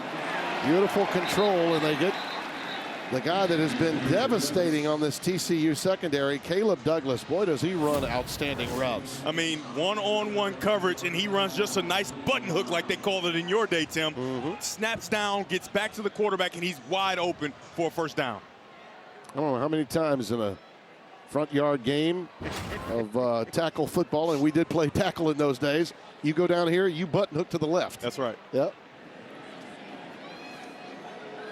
I mean, we could be watching a Wally Pipp moment in college football the way Hammond is playing. I mean, he's got great composure. We think the world of Baron Morton, but this is incredible stuff we're witnessing right now. And at the very least, you have a really good backup, right? No doubt. A guy where now you're not as worried when Baron Morton gets hurt because he has had injury history. You understand that number 15 in white is a guy that can come in and win you football games, and he's putting it on display right now. Some might wonder about Cameron Brown, the sophomore from Byron, Georgia, who's listed on the 2 deep as their 2nd. Well, he's more of a running quarterback, and in this game, they know they got to air it out.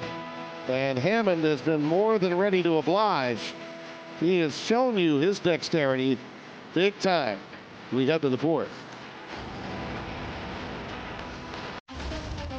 The Packers take on the Jaguars, or Josh Allen leads the Bills against Geno Smith and the Seahawks. It's a huge day of football, Sunday on Fox. 31-21 here at Amon G. Carter, Worth, Texas. Just a palace inside and out, and we're happy to have you with us. Fox coverage of Big 12 football, game number 2 of the college game with the World Series yet to come. And there's Taj Brooks. Boy, oh boy, right when you need it. On the ground, they are chewing up yardage now in chunks, whether it's he or Jacoby Williams. Yeah, they're not quite into that 4-minute offense situation just yet, but what a weapon to have in Taj Brooks if you want to kind of salt clock away with this 2-score lead. And you think, well, he may not get 100 today because they've keyed on him.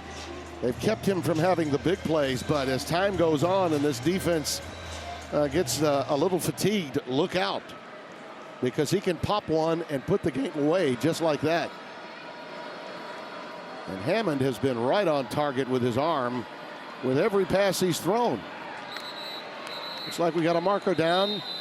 Looks like we may have another delay of game this time. Delay of game. Offense, 5-yard penalty, 1st down. Well, right as I gave him a compliment, that's the first mistake. Finally, he looks like a freshman. My goodness. It's about time this young man had a faux pas. Yeah.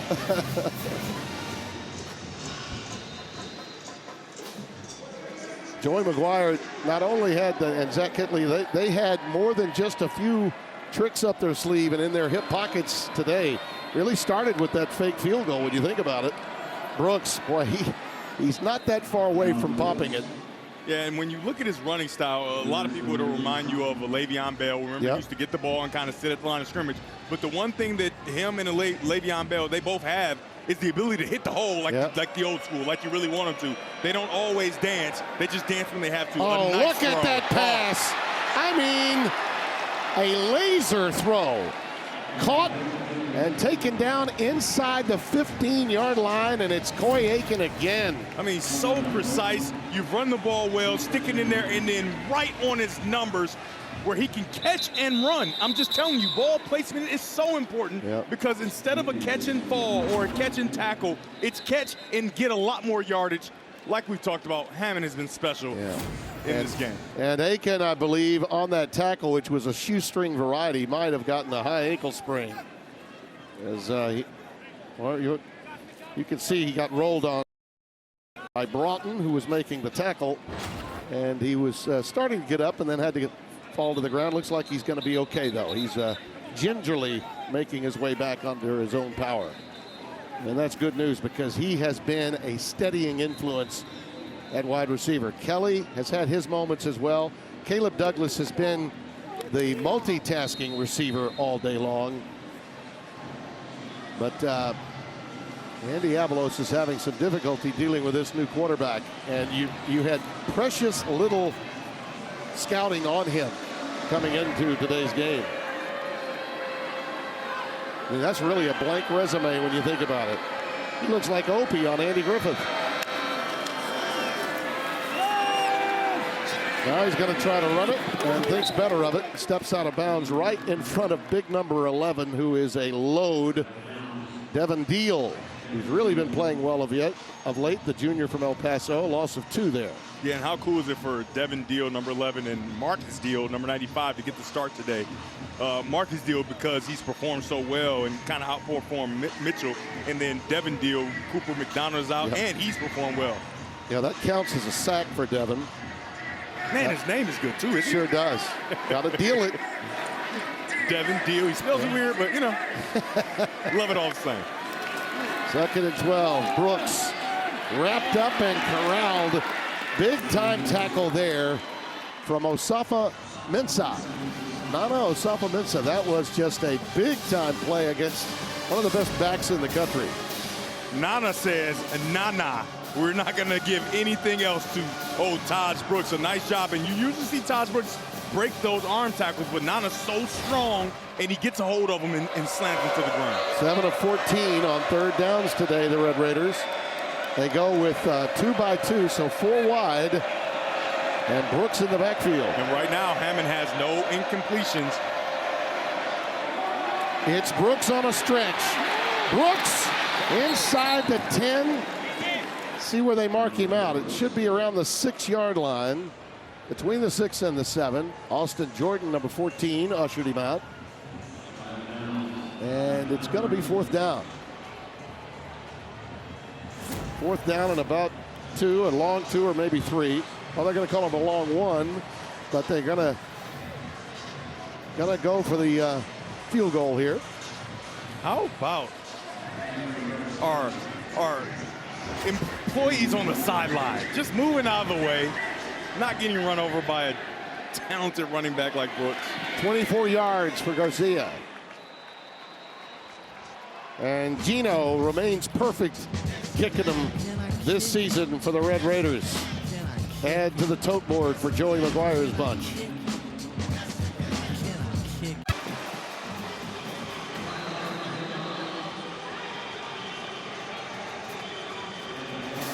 Jordan Bailey awaits the kick as Burkhart prepares. He's one of the stars of this game. This game turned on a sack and fumble, and then after it looked like TCU had stopped him, they went with a fake field goal, and he took it in. As you look at our Pacific Life game summary, speaking of, this is what we call a transition, Devin. Sponsored by Pacific Life, creating financial security for more than 160 years. Savion Williams had control of the first quarter. 34th-yard jaunt, a 75-yard catch. This is it. And Burkhart takes it in.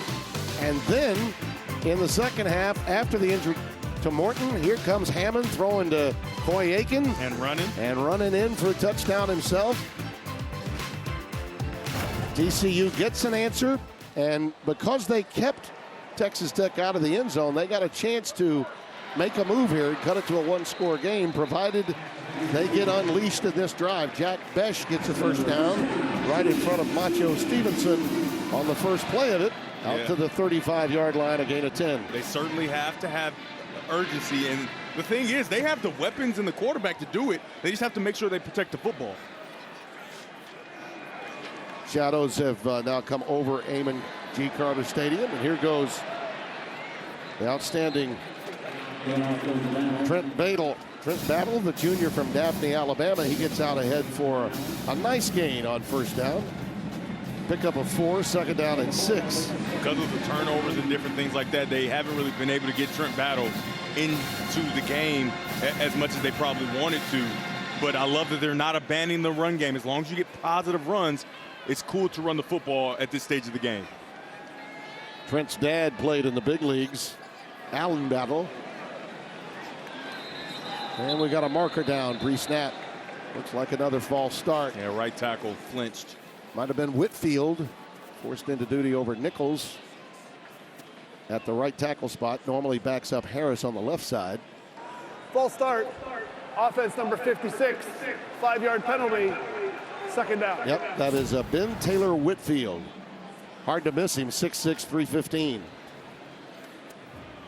I love the big guys when they flinch and then they try to freeze. It's like, no, no, no. We saw you. Everybody saw you. Yeah.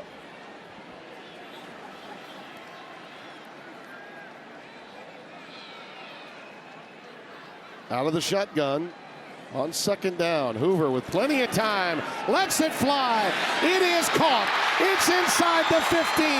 It is Jack Besh.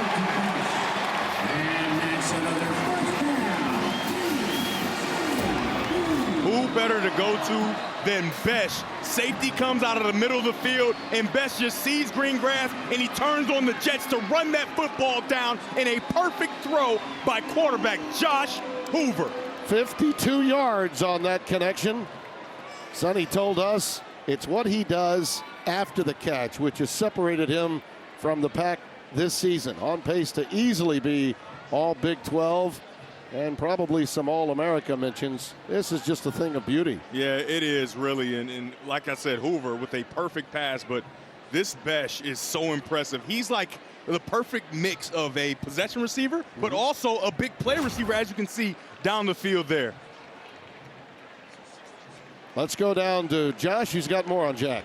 Well, I had a chance to talk with him this week, and we always hear guys say, you know, the key to success is being the last one in, doing the most reps. So I said, what does success look like for you? Well, he says, yeah, I do all that. I'm the last guy to leave at the end of the day. I do more reps. I get more reps in on the jugs machine, but also it's all about getting 1% better each and every day. If I do that when I go out on the field on Saturdays, it's going to show, and that's what we're seeing out there today from him. He came into today with a stat line that was truly impressive. 42 catches, 748 yards and 7 touchdowns. And they've got him one-on-one again right now. Yep. So I wouldn't be surprised if they don't give him another chance.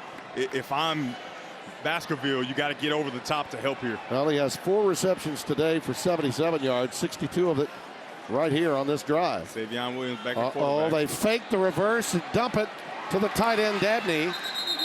And he slipped a little bit. Turf Monster got him.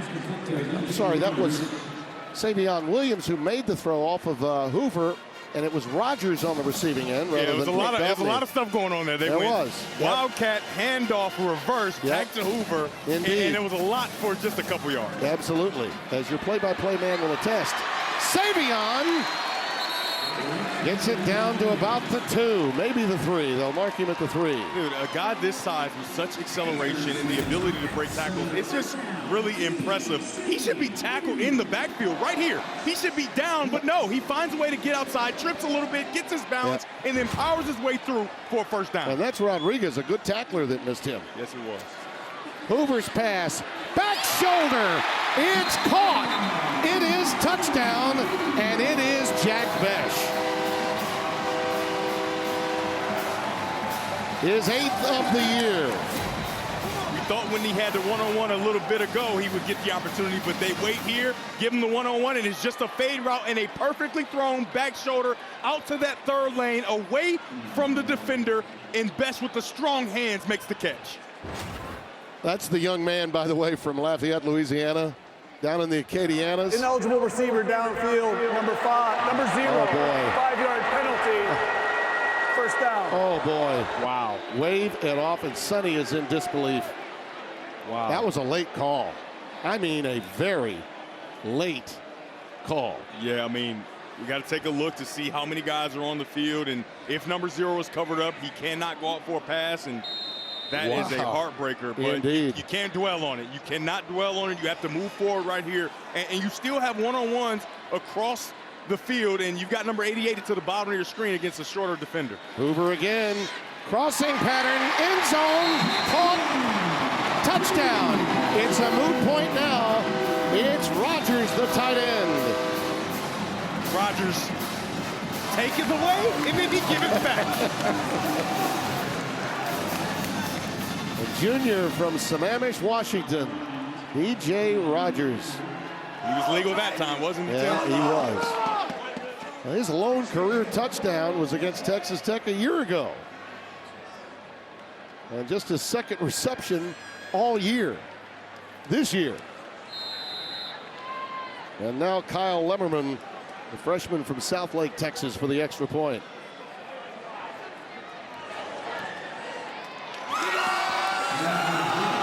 .8:42 left.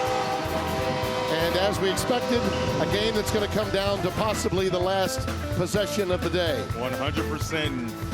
The young freshman, Will Hammond, will be tested when we come back. And Mr. Hoover has sent the edict.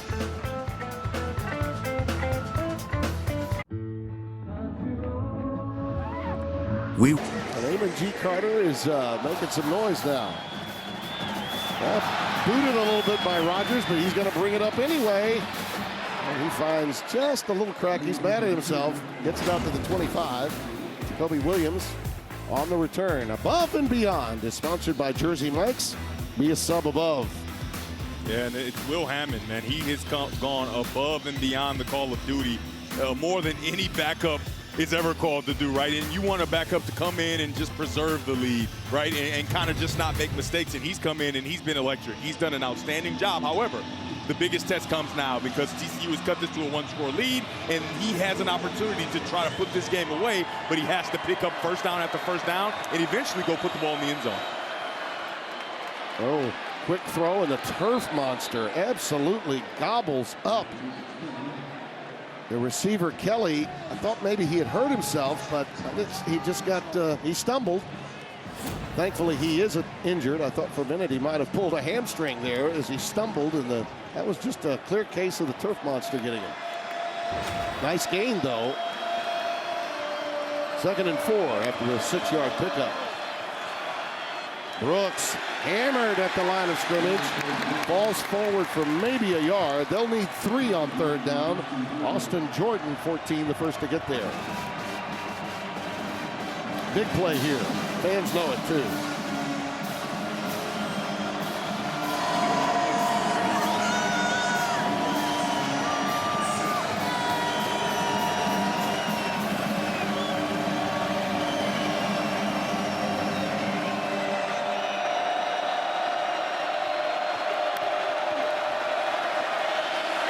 Why not? Give it to your big-time back, and he'll get it for you. Well, when we had them against Washington State, Taj Brooks couldn't go, and boy, was it noticeable. Today, even though he's been keyed on and is not having a banner afternoon in yardage, it's winning time. And he's toting it big time, picking them up, putting them down. Another first down. He's going to inch closer to 100 on this drive. So good by the offensive lineman, double teaming to the second level and making sure they create a path. And I'm just telling you, give this guy a little bit of daylight and he can burst through and make a play. That's why his kind of running style is not an issue. His patience, his ability to stand there, because his burst after a standstill is very impressive. Jacoby Williams comes in for him. That pickup was for 12 yards. He's up to 98 on the day. Uh-oh. Hammond had a freshman moment there. The ball just slipped out of his hand as he was about to throw a little hitch out to Josh Kelly. Wow. I mean, that could have been devastating. I couldn't agree more. I mean, he has what he wants, right? You got pressure coming in. He tries to go to the yard, and there's nothing there. It just slips out of his hands. But good to have the wherewithal to get down on the ball, not trying to pick it up and do something crazy. And that was almost a disaster for Texas Tech. Can you imagine the adrenaline, though, going through that young man? And has been since he came out there to open the third quarter. That's why it's so impressive. I've been in that position where you come in, the starter's hurt, and the starter has played well, and you're expected to perform. It's a lot of pressure on the road in an environment like this, not to mention everything is riding on this. You have everything to play for. If Texas Tech wins out, they get a chance to go play in the Big 12 championship and maybe the playoffs. So everything is on the shoulders of this true freshman quarterback. Ames, Iowa is next on their schedule against undefeated Iowa State. Blitz up the middle, pass. Boy, that was dangerous. Aiken was in the neighborhood, but count them, 4 Horned Frogs were closer to it than Coy Aiken. And now you're backed up in a 3rd and 17 situation. Yeah, you got all the usual suspects in the area. OBI's door, you got Kamara, and you've got number 2, Johnson. I mean, he was really lucky there that nothing bad happened. And listen to this crowd on 3rd and long. That was his first incomplete pass.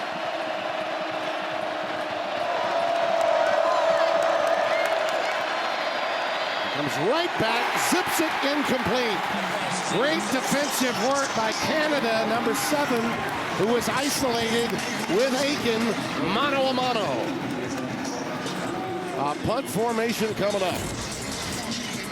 Yeah, I mean, we talked about these defensive backs in position at every turn, and the ball's thrown a little bit behind, but it wouldn't matter. Canada was there, and they call that glove technique, where you go in, you don't swat at the ball, you put that glove right in between to make sure the catch can't be made.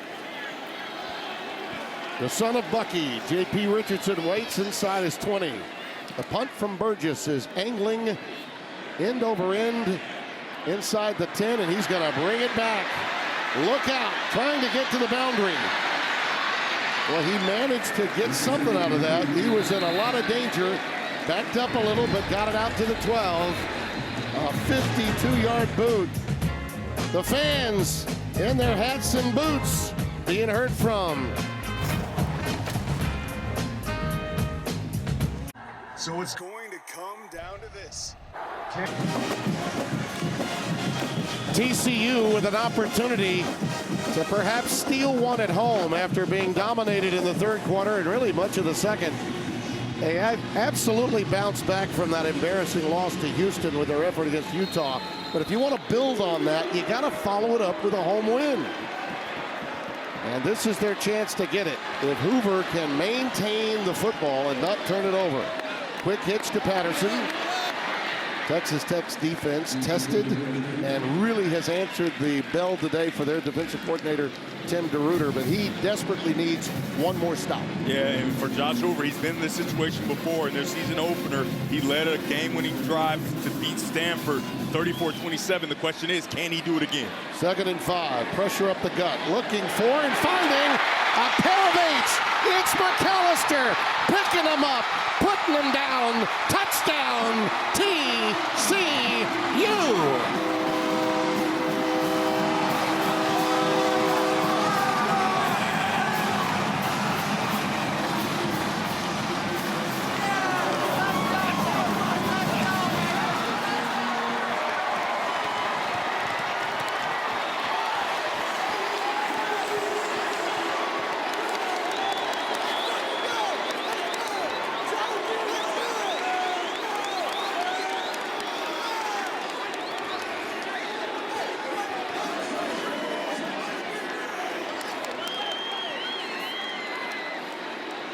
$84 yards to McAllister, their longest play of the year again. We've seen 2 of them today. Remember, Savion had a 75-yarder in the first quarter this afternoon. The 6'4", 205-pound transfer from Boise State has been chomping at the bit to make a play. He goes on the go route, a perfect back shoulder, and the rest is all him. He is striking out down the sideline for a touchdown. Unbelievable. He looked like Quentin Johnston on that play. He looked like the kid Duggan used to find in 2022, who would become a first pick. That was just beautifully done. Look at him create the space. Oh, yeah, and just before the play, I said, Could Josh Hoover do it again? Didn't anticipate that it'll be a one-play drive, and obviously there's still time to go. But Josh Hoover, he's had the ball bounce in a bad way early in this game. 21 of 32, 344 yards, and count them 1, 2, 3 touchdown, with the latest being that long one to McAllister. We felt coming into today's game in the Big 12 that this would be a season-defining game for either team. All right, TCU's got a couple of conference losses, but they could win every game they've got left on their schedule. Now, they could also lose them, and this kick is going to go out of bounds, which gives Texas Tech the ball at the 35. But Iowa State is next up for Texas Tech. They've only got the one conference loss. Free kick out of bounds on the kicking team. The ball will be placed at the 35-yard line. First down. And that means that there's a lot of teams in the remaining 5 minutes. Tim, you have such an amazing play. Emotions all through the stadium. And then you kick the ball out of bounds. I never understand it. Don't get it. There's no win. There's no excuse. The plight of Will Hammond. Had his first freshman hiccup really on that third down ball. It just slipped out of his grasp. Now they hand it off to Brooks, who's now over 100 yards. With that 6-yard gallop, that'll get him to 104. One thing is for certain. I don't think Texas Tech is going to panic one bit. Kitley understands that with 4 minutes and 50 seconds to go, they're in a perfect position. They can run the ball, they can throw the ball, they can play this game exactly how they want it. They don't have to feel pressed at all. If anything, you want to sustain a drive. You'd rather not leave them much clock. And Brooks, again, will keep the clock ticking as he keeps on moving. This time, past the 45 to the 47, Brooks has now secured his 19th career 100-yard-plus game. All 7 games this year, too. And if you're Texas Tech, you have to know the best thing you can do is bleed this entire clock out. Like you talked about, you don't want to give TCU and this crowd an opportunity to hold the ball away from you. You want to try and use as much clock as possible before you even get points. Yeah, both coordinators have to be keeping that in mind. Streaking, Douglas overthrown. He had some help over the top. Yeah. Did the corner. Abe Kamara was there along with Lamarion James. And I'll count that as Hammond's second freshman mistake. He's got safety help over the top, and it's a double move. And as a young guy, you want to throw it. You just watched your opposition throw that long pass for a touchdown. You want to respond, but he has to know it isn't there. Don't throw it, check it down, or use your legs that have been valuable for you to this point in the game. Well, he's missed his last 3. He was 9 of 9 to start. Brooks. Nice maneuver on Kamara's part. He's been outstanding, that kid, and so is Channing Canada, number 7. Kamara and Channing Canada have been tremendous in run support. 3rd down, 7. What will Zach Kitley dial up?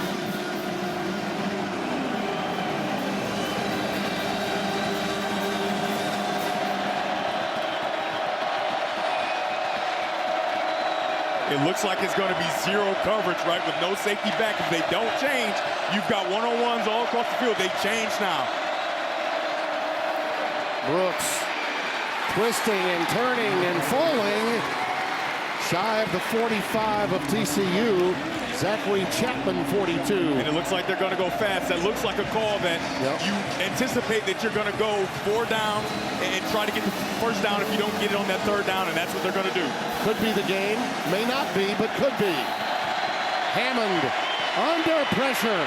Markers down. We could have a false start as he goes to the 40. I don't see a flag. I thought for a moment. Yeah. We saw premature movement, but no flag. There was premature movement, but they would have stopped the play completely. Boy. They let it go. And like I talked about, don't force anything. Use your legs that have been valuable for you, and the young freshman does that for a first down.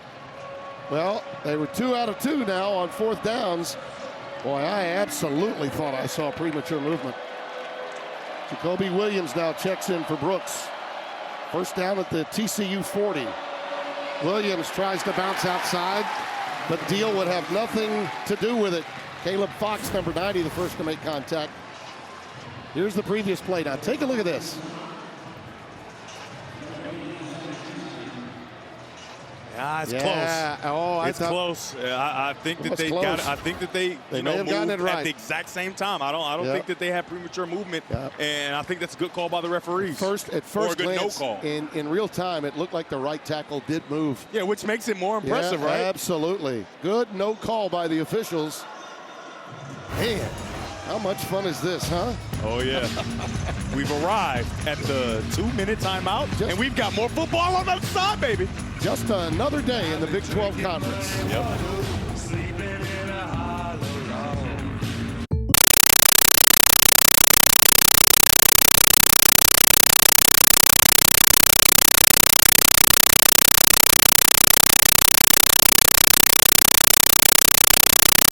TCU, One went for 21 yards. Yeah, shanked it, and right before that, right, it was only 32 yards, right? So, and those balls went out of bounds quickly and were stopped dead quickly, right? So, even though the clock will be running on 4th down, they have to make sure they get a good punt with good hang time to take as much time off the clock as they can.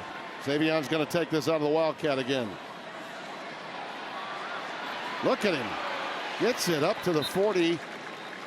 And that, it's more a case of just making sure the clock keeps running. That's the big deal here. Yeah. And it does. A minute and change now. You see the play clock, how much time is left. It'll be right around 35 seconds when Texas Tech gets the ball back. Yeah, and it looks like Sonny Dice is going to wait until the clock gets down to zeros on the play clock, call timeout, and then he has to give those reminders to his team. Hey, make sure that we max protect, make sure that we get this punt off, because the thing that could be disastrous is a block punt, and we've seen it get close early in this game. So I love what he's doing here. Readjust, right? Talk to your team, make sure they know the circumstance so you can get this ball punted away and walk out with the win. And for you Red Raiders fans that are wondering about the potential of getting it back, here comes a call from the referee. 35. It was just adjusting the clock. That's all that was. So the timeout was taken, and 34 seconds remain. And you feel for this young man, Will Hammond, but he was perfect. 9 out of 9, feeling fine. That pass to Aiken was on his very first drive. Then his second drive, he takes it in himself on a beautiful zone read. And then he was running quarterback counters, and then all of a sudden, ball slips out of his hand on one drive. Yep. And then on another, this happens. 93 with the hit, 95 with the recovery, and his world turned upside down. Something to think about. Garcia, even though 49 is his longest, he did hit a 59-yarder while playing at Houston Baptist. Fair catch by Brown. He's got it at the 21. So, 29 seconds left. Garcia, 45 in the FBS is his longest, but while at Houston Baptist in the FCS against Southeast Louisiana down in Hammond, just outside Baton Rouge, he hit a 59-yarder. So you're thinking reasonably they need to get somewhere around the 40 at least, the 40 of TCU at the very least, to even have a chance.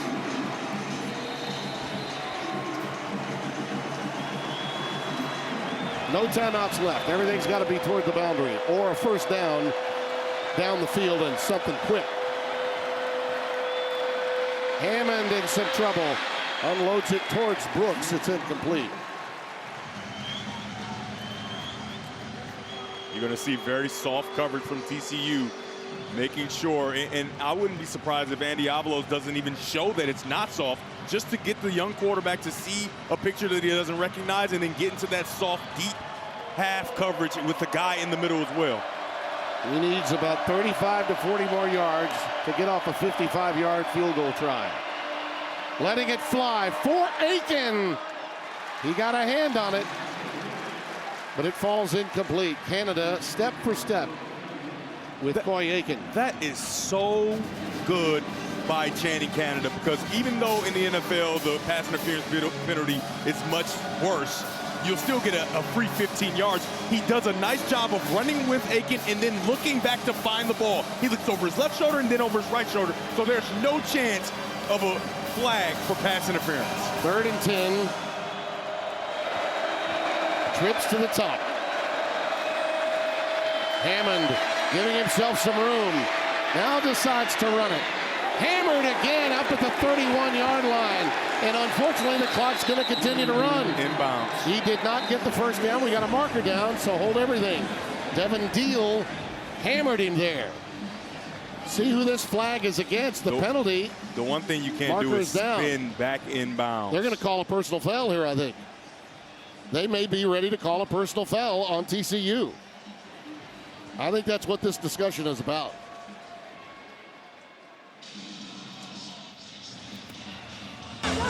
Holding, offense number 79. 10-yard penalty, 3rd down. Wow, I thought they might get it.